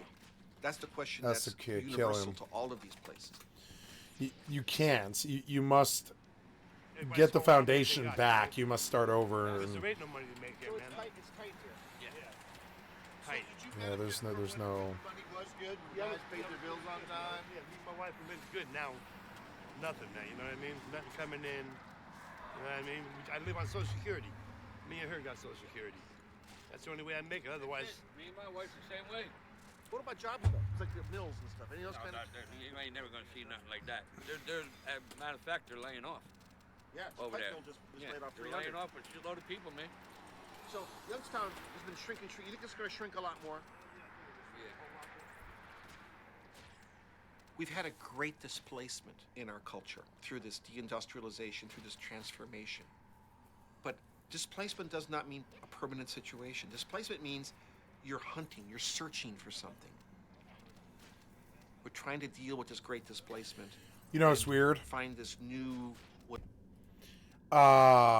As much as I dislike tobacco now, I still love it, and I think they should have forced a vapor change from cigarettes to vape.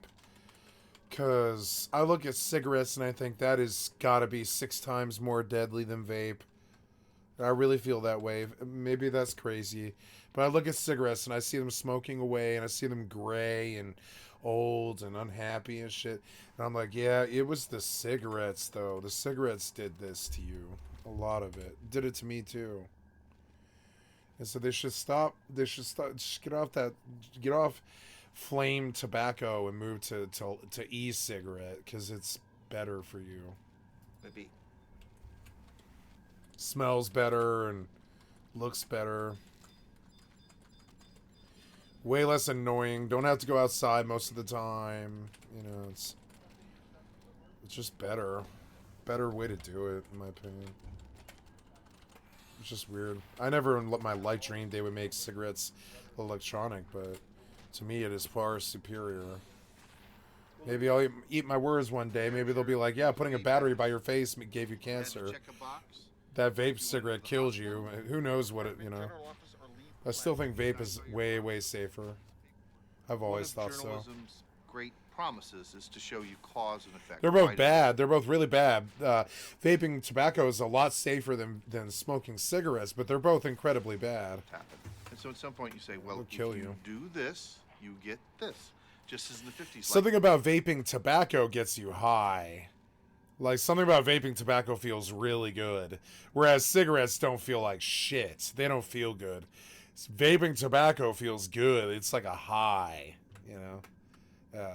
It's you can actually feel something. And the man picking up his new car. And the cigarettes do not do that in any way or Well, the form. modern equivalent of that essay is this closes. Now there's a line for free government cheese. Now there's people with empty refrigerators, kids who aren't learning in school. The prosperity started with this place when it was booming, and the downhill slide began. Standard Slag Company Engineering Department.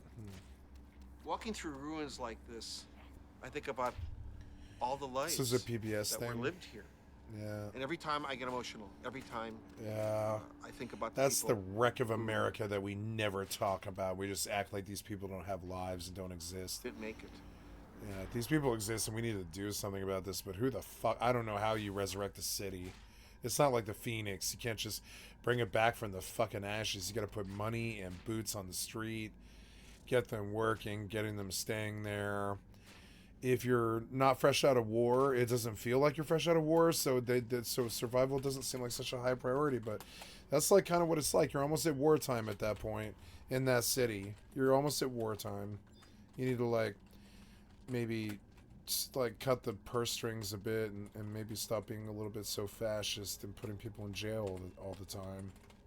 I'm just saying. I think jail caused a lot of this. Aside. You jail all the men. Mentally ill. What's that do to the If I were society? here alone, I'd probably spend the rest of this evening walking through these. Everybody's got a drug charge. What does that do to society? What the fuck? Fuck the system.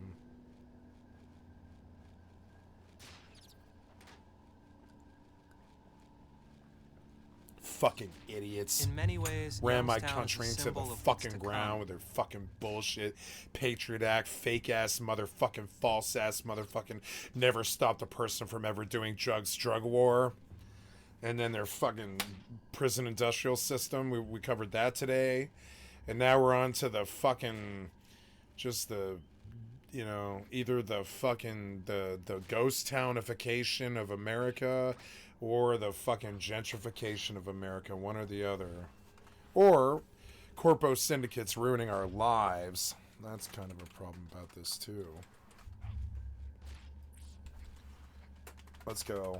I look at this and I think the factories left. I mean, isn't that what kind of does all this usually? Isn't that what they usually say in the movies and shit? They're like, yeah, the factories left. And I'm fairly sure that's what happened here. I think the white man took his money and left. I know it sounds racist because it kind of is. The white man took his money and left. That's what happened here. That's what happened in Terror Lake. There's all these like fucking documentaries about like Kansas towns and stuff and Detroit's and northeastern places where pretty much the white man and his factories and his money left and everybody just pretty much drugged out and died. And the cities died. Detroit died. Like, what the fuck, man? Something happened there. So if things go bad, we just move away. Is that the American way now? If things go bad, we don't bother getting new jobs or trying to keep our kids off the streets or anything. We just try to move away to our cousin's place in LA or whatever. Try to stack in on the couch and try to forge a life there, I guess. That's what my mother did.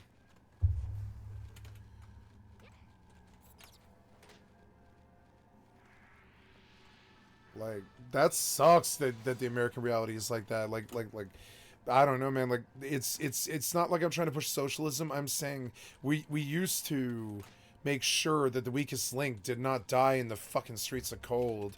And when I see something like this in America, I think, with all the money we have, why is there something like this? It seems sort of weird. It's like, it's disproportionate. Somebody stole the money. We've had economic changes before, but this is They the didn't first steal the time money. They our just social- stopped making it. They stopped making it, moved away. That's okay, but what was the point for going 100 years if you're just gonna like move away or whatever? Sorry, I missed what you said. Give me just a second here. These are always neat to watch. Yeah, they are. It's depressing, but it's neat to watch because it is like the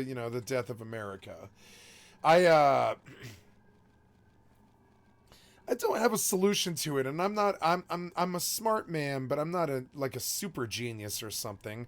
I don't have the reality to fix this. I think I have the leadership skills to fix it. I don't think I have the concept of platforms that you would run to do it. Something about free shelter. I mean, it's just crazy. I started flipping these weird Karl Marx fucking socialist ideas like free shelter, free food, and free jobs for anybody willing to stay in Detropia. You know what I'm saying? Oh, yeah. Oh, yeah. Oh, to the guys building the small homes. Oh, okay. Yeah. Social institutions have collapsed as well. At heart, the crisis in America's forgotten cities is a crisis of meaning. All of the Oh no, I'm sorry. Yeah, I'm sorry. My chatty client lagged, number 2. I'm terribly sorry. It was my client. Like I misread the time signatures here. You're saying that was to the guys. Oh, did somebody fucking whisper me then? What the hell? Oh, somebody did. Yeah, that was you. I missed what you said. Theory. Somebody whispered me on WoW, and I thought it was you. I'm sorry. Didn't mean to be rude. that once provided a solid foundation, faith, family, work. Yeah, the van home, those are always neat to watch. Yeah. Community have slowly fallen apart. The real problem is not the death just of economic, America. but deeply personal. Human, Yeah, it's even failure. spiritual. It's spiritual. It's like the ravages of the plastic fantastic. We have to have more cars than people, and and $2,000 rent. It just sucks. Like, this is what happens when you make the rent too high for people to live. This is what happens when you make the lower class pay $7 for a loaf of bread. I mean, this is what happens. You guys stole the money. You kind of stole the money. You misappropriated. But what's most remarkable about the people in Youngstown is that despite all of the disorder that surrounds them, they still have the will to live. Their basic human aspirations have not died out. Yeah, did you think they were just going to be like, oh, we're all just going to commit suicide now because you guys moved away and left us to die and flounder with no money and stuff. We're just going to kill ourselves now. Is that the plan? No. They're going to sit there and they're going to fight whether we help them or not.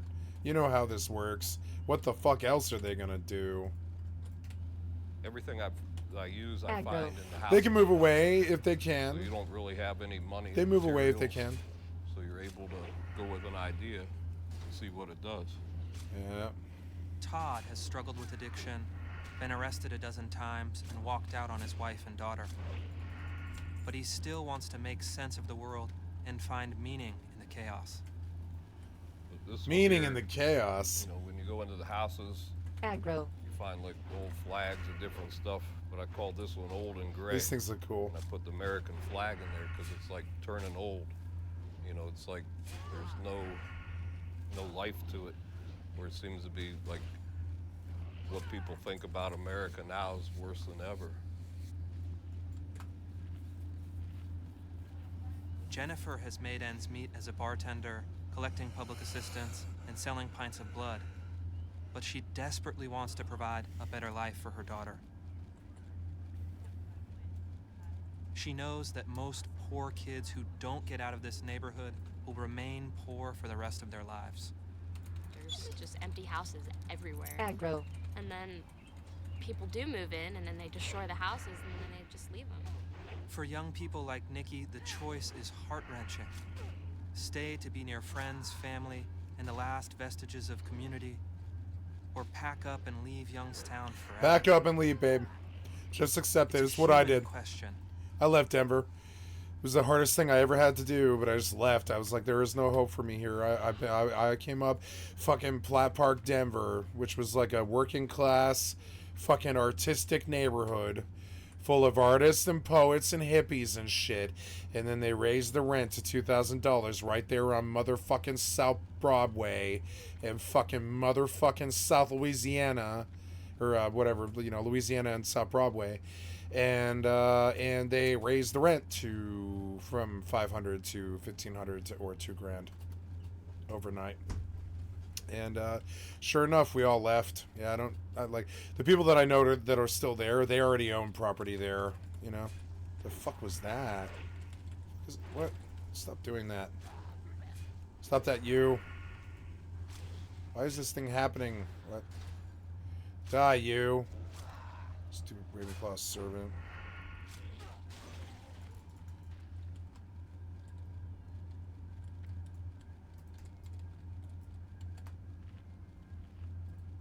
With no easy answer.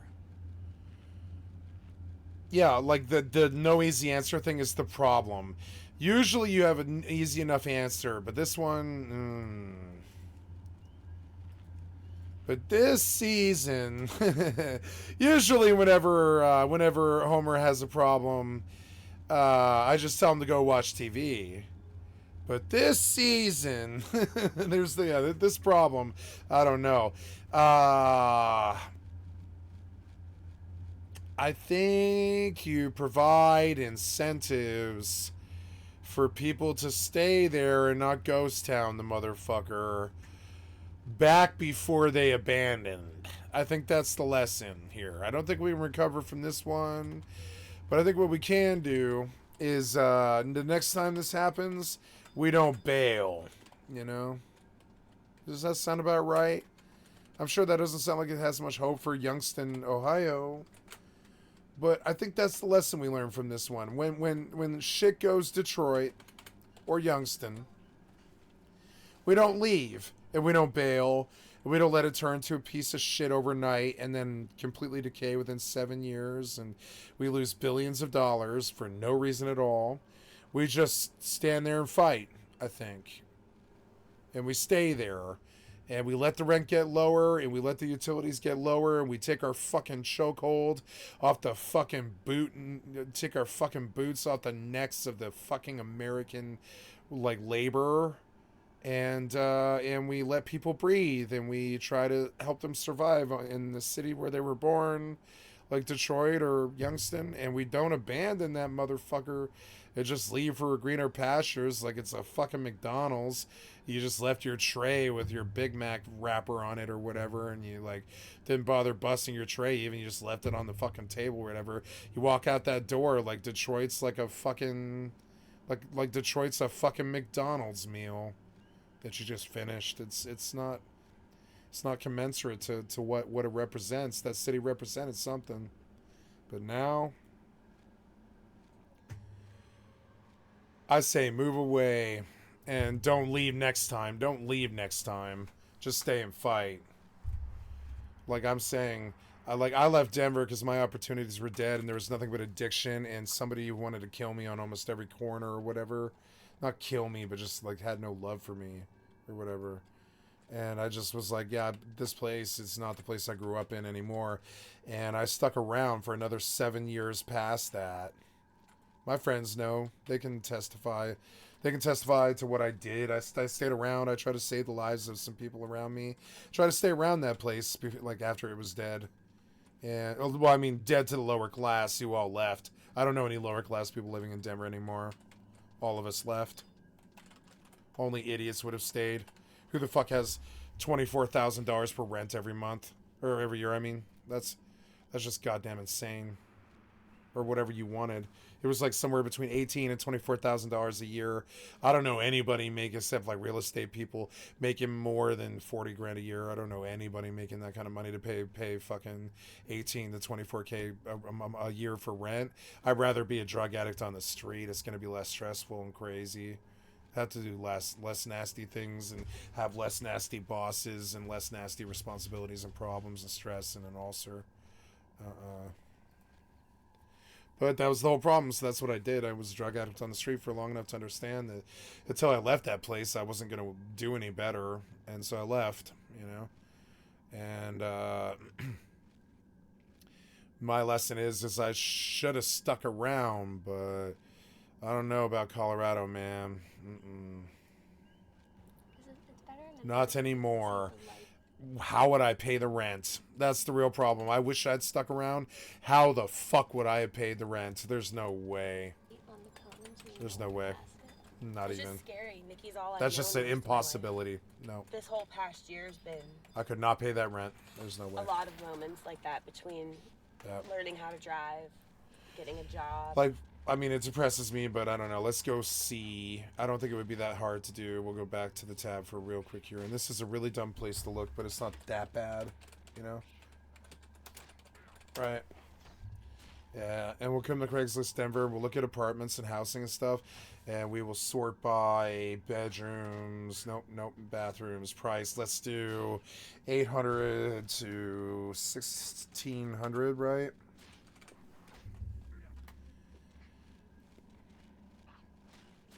$14, $13, $15, $14, $16, $16, $14, $14, $14, $13, $13, $15, $16, $14, $14. Some of these are fake, but generally most of them are real, I think. Has increased. Am I dying? Yes, I am. Am I going to heal? I'm going to heal. I'm going to try and heal. Call. Yeah, Come on, heal. Come on, heal. Nope, I lost. Oh, well, that's okay. Your skill has increased. I don't know why I have 5 fucking mobs on me, but I guess you guys just have to do that stupid-ass shit in MMOs. Why do I have 5 mobs on me? I don't know. We'll never know. You and your retarded-ass shit. Fucking stupid-ass pop aggro link or whatever the fuck stupid-ass torture bullshit you were into 20 years ago. Why do you do that stupid-ass worthless shit? Why did I have fucking, like 2 mobs on me? Like, why? One of them is peaceful. Like, come on, man. What was that? It's because you spawned a jelly on top of me. You and your fucking pop aggro. Ugh. Yeah, that was fun for a while, but I think I'm going to log off FFXI for the night. It's been all day, and that left a bad taste in my mouth. Come all the way the fuck out to that camp, and you spawn a jelly on the fuck top of me after, what, 23 minutes or something? It was like 23 minutes, and you decided to pop fucking aggro me with a jelly. And that's just like, what the fuck were you thinking? I'm sorry, but it's not, you're not thinking. It's some random fucking AI spawning something. Not AI, but, you know, it's just code spawning shit on top of me. And that's the problem. You aren't thinking. You're just pop aggroing me. Sick a computer on me when I'm AFK. Every game that I play. It's so annoying. I get used to hugging roads and shit because you just stick mobs right the fuck on top of me all the time. I literally have this existential crisis of a life that I live now where I really think the demon, I don't think about it in real life, but in the games I do, I really feel that in every single game I play, I'll even feel it in weird games like Forza 5, that demons might spawn inside of my personal space, climb up my fucking thighs with a knife in their teeth, and begin stabbing me. That's like literally the existential crisis with your pop aggro that I bitch about every single fucking day of my fucking life. Get the pop aggro out of my fucking video games 20 years ago, assholes. Anyways. 20 years ago, motherfucker. I'm talking back in 2003. I wanted the pop aggro out of my fucking video games. New World is a fucking joke. I struggle to try to fucking play it because I know you're gonna spawn 17 fucking mobs on top of me if I do anything but chop cactuses. And it's like, man, you and your fucking pop aggro can suck a dick. 20 years of it can suck a dick. I'm still dealing with it. And it's like, fuck your pop aggro and your stupid developer fucking ass. There, see, that's literally a block from where I used to live. 1490. It's a wheelhouse. Here's a studio for 1100. You know what I'm saying? Yeah, I know that place. I've been to that place. Yeah. And yeah.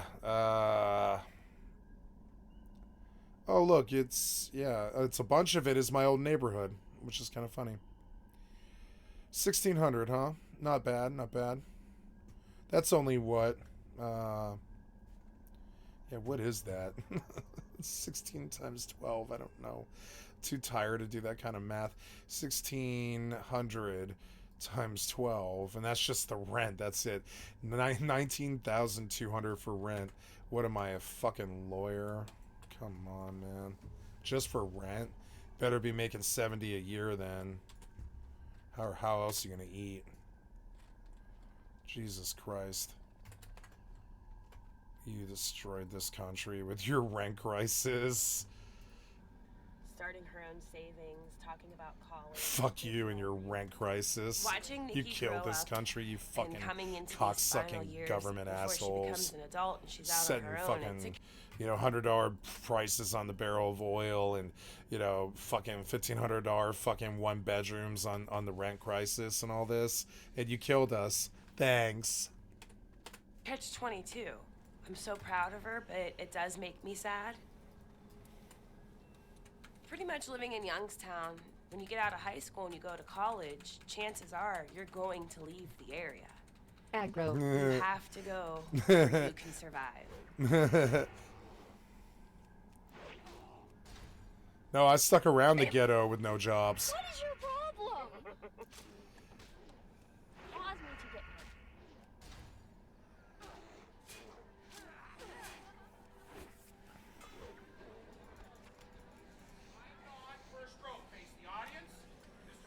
Oh no. Look at the size of her high school Graduating class. and going to college has always been my biggest goal. They can't even fill the Now that it's cafeteria. here, it's kind of scary of what's supposed to happen next. Aww. She's so happy. She's like, my daughter isn't a dead junkie. She's alive on arrival at 18 for her graduation. Hells yeah, man. Where I come from, we don't make it this far. We don't make it where I come from.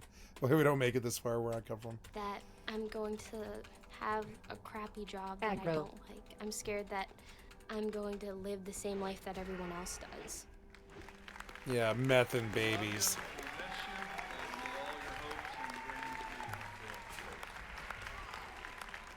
I'm kidding. I'm kidding. I'm not this dark. I just play one on TV. I'm very proud. Something I don't have. Aww. I'm very proud of her. She did a great job. Something I don't have. She earned Wow. it. She's a hard worker. She's a great kid. Yeah. Aww. I don't Congratulations. want to leave my family, but there's nothing here. There's no No, there's opportunities no for me. jobs. There's nothing but, you know, I don't wanna pimping, leave my mom. hoes, She's my best and friend. things involving that. She doesn't want to leave here. Pimping, hoes, drugs, and things involving that.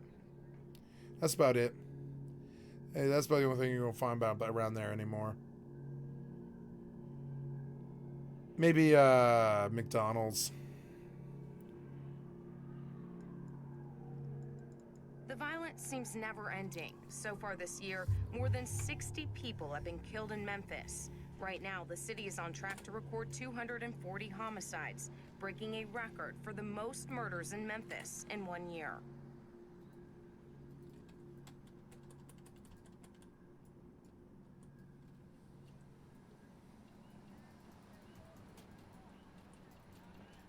Well, Merle, you know, they say that life is what you make it. And back in 1941, this place, Foot Homes, was a place that people came with their dreams and opportunities, rising up from the Delta, migrating here, thinking that this was going to be a golden place to live. Well, it's been decades since that happened. Maybe it's time now, and a lot of people told me this today. It's time to move on.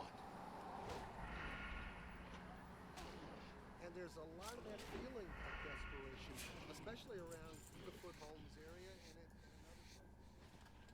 places. Memphis is a town now about 650,000. Looks hot.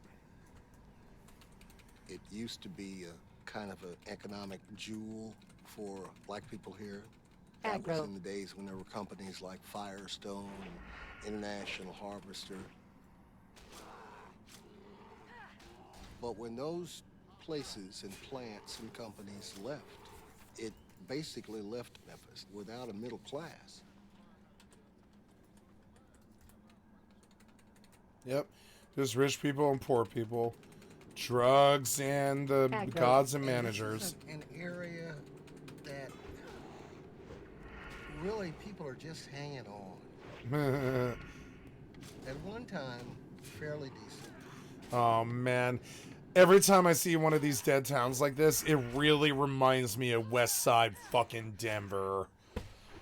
Federal, Wadsworth, Kipling, West Side Denver, Federal mainly.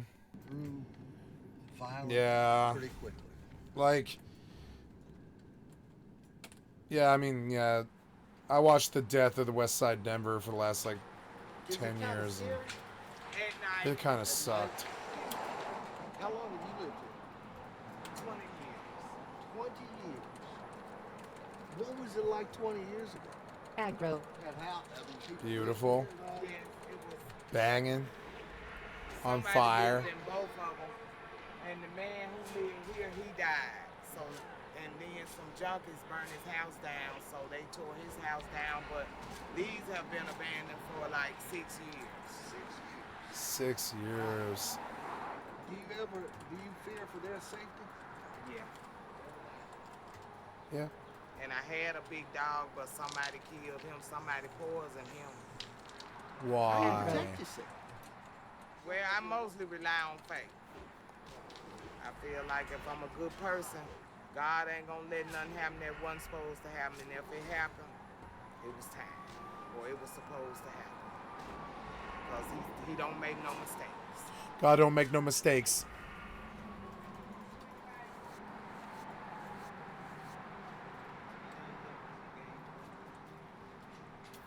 I wish that there were a lot more people in our local government who would come down Who here could figure out where Memphis was on a map. and say, we're going to take this out. Aggro. Because this is not a way to live. This is that grandmother down there. If they have poisoned her dog already, if the dope dealers burn down the house 2 doors down, how long is it before the day will come to where they're going to go after her and those grandchildren? If she doesn't have drugs, she'll be fine. If she doesn't have money, she'll be fine. It sucks they killed the dog, but that sounds like a psycho to me, not some weird drug game bullshit. That sounds like a psycho in the neighborhood. They keep talking about arsons and burnt down houses and stuff like that. I think a lot of people use this kind of fucking like decline as an excuse to go crazy, and I think you're looking at a psycho for a dead dog. I don't think you're looking at like drug dudes on the corner for that one, but maybe I'm wrong. They act like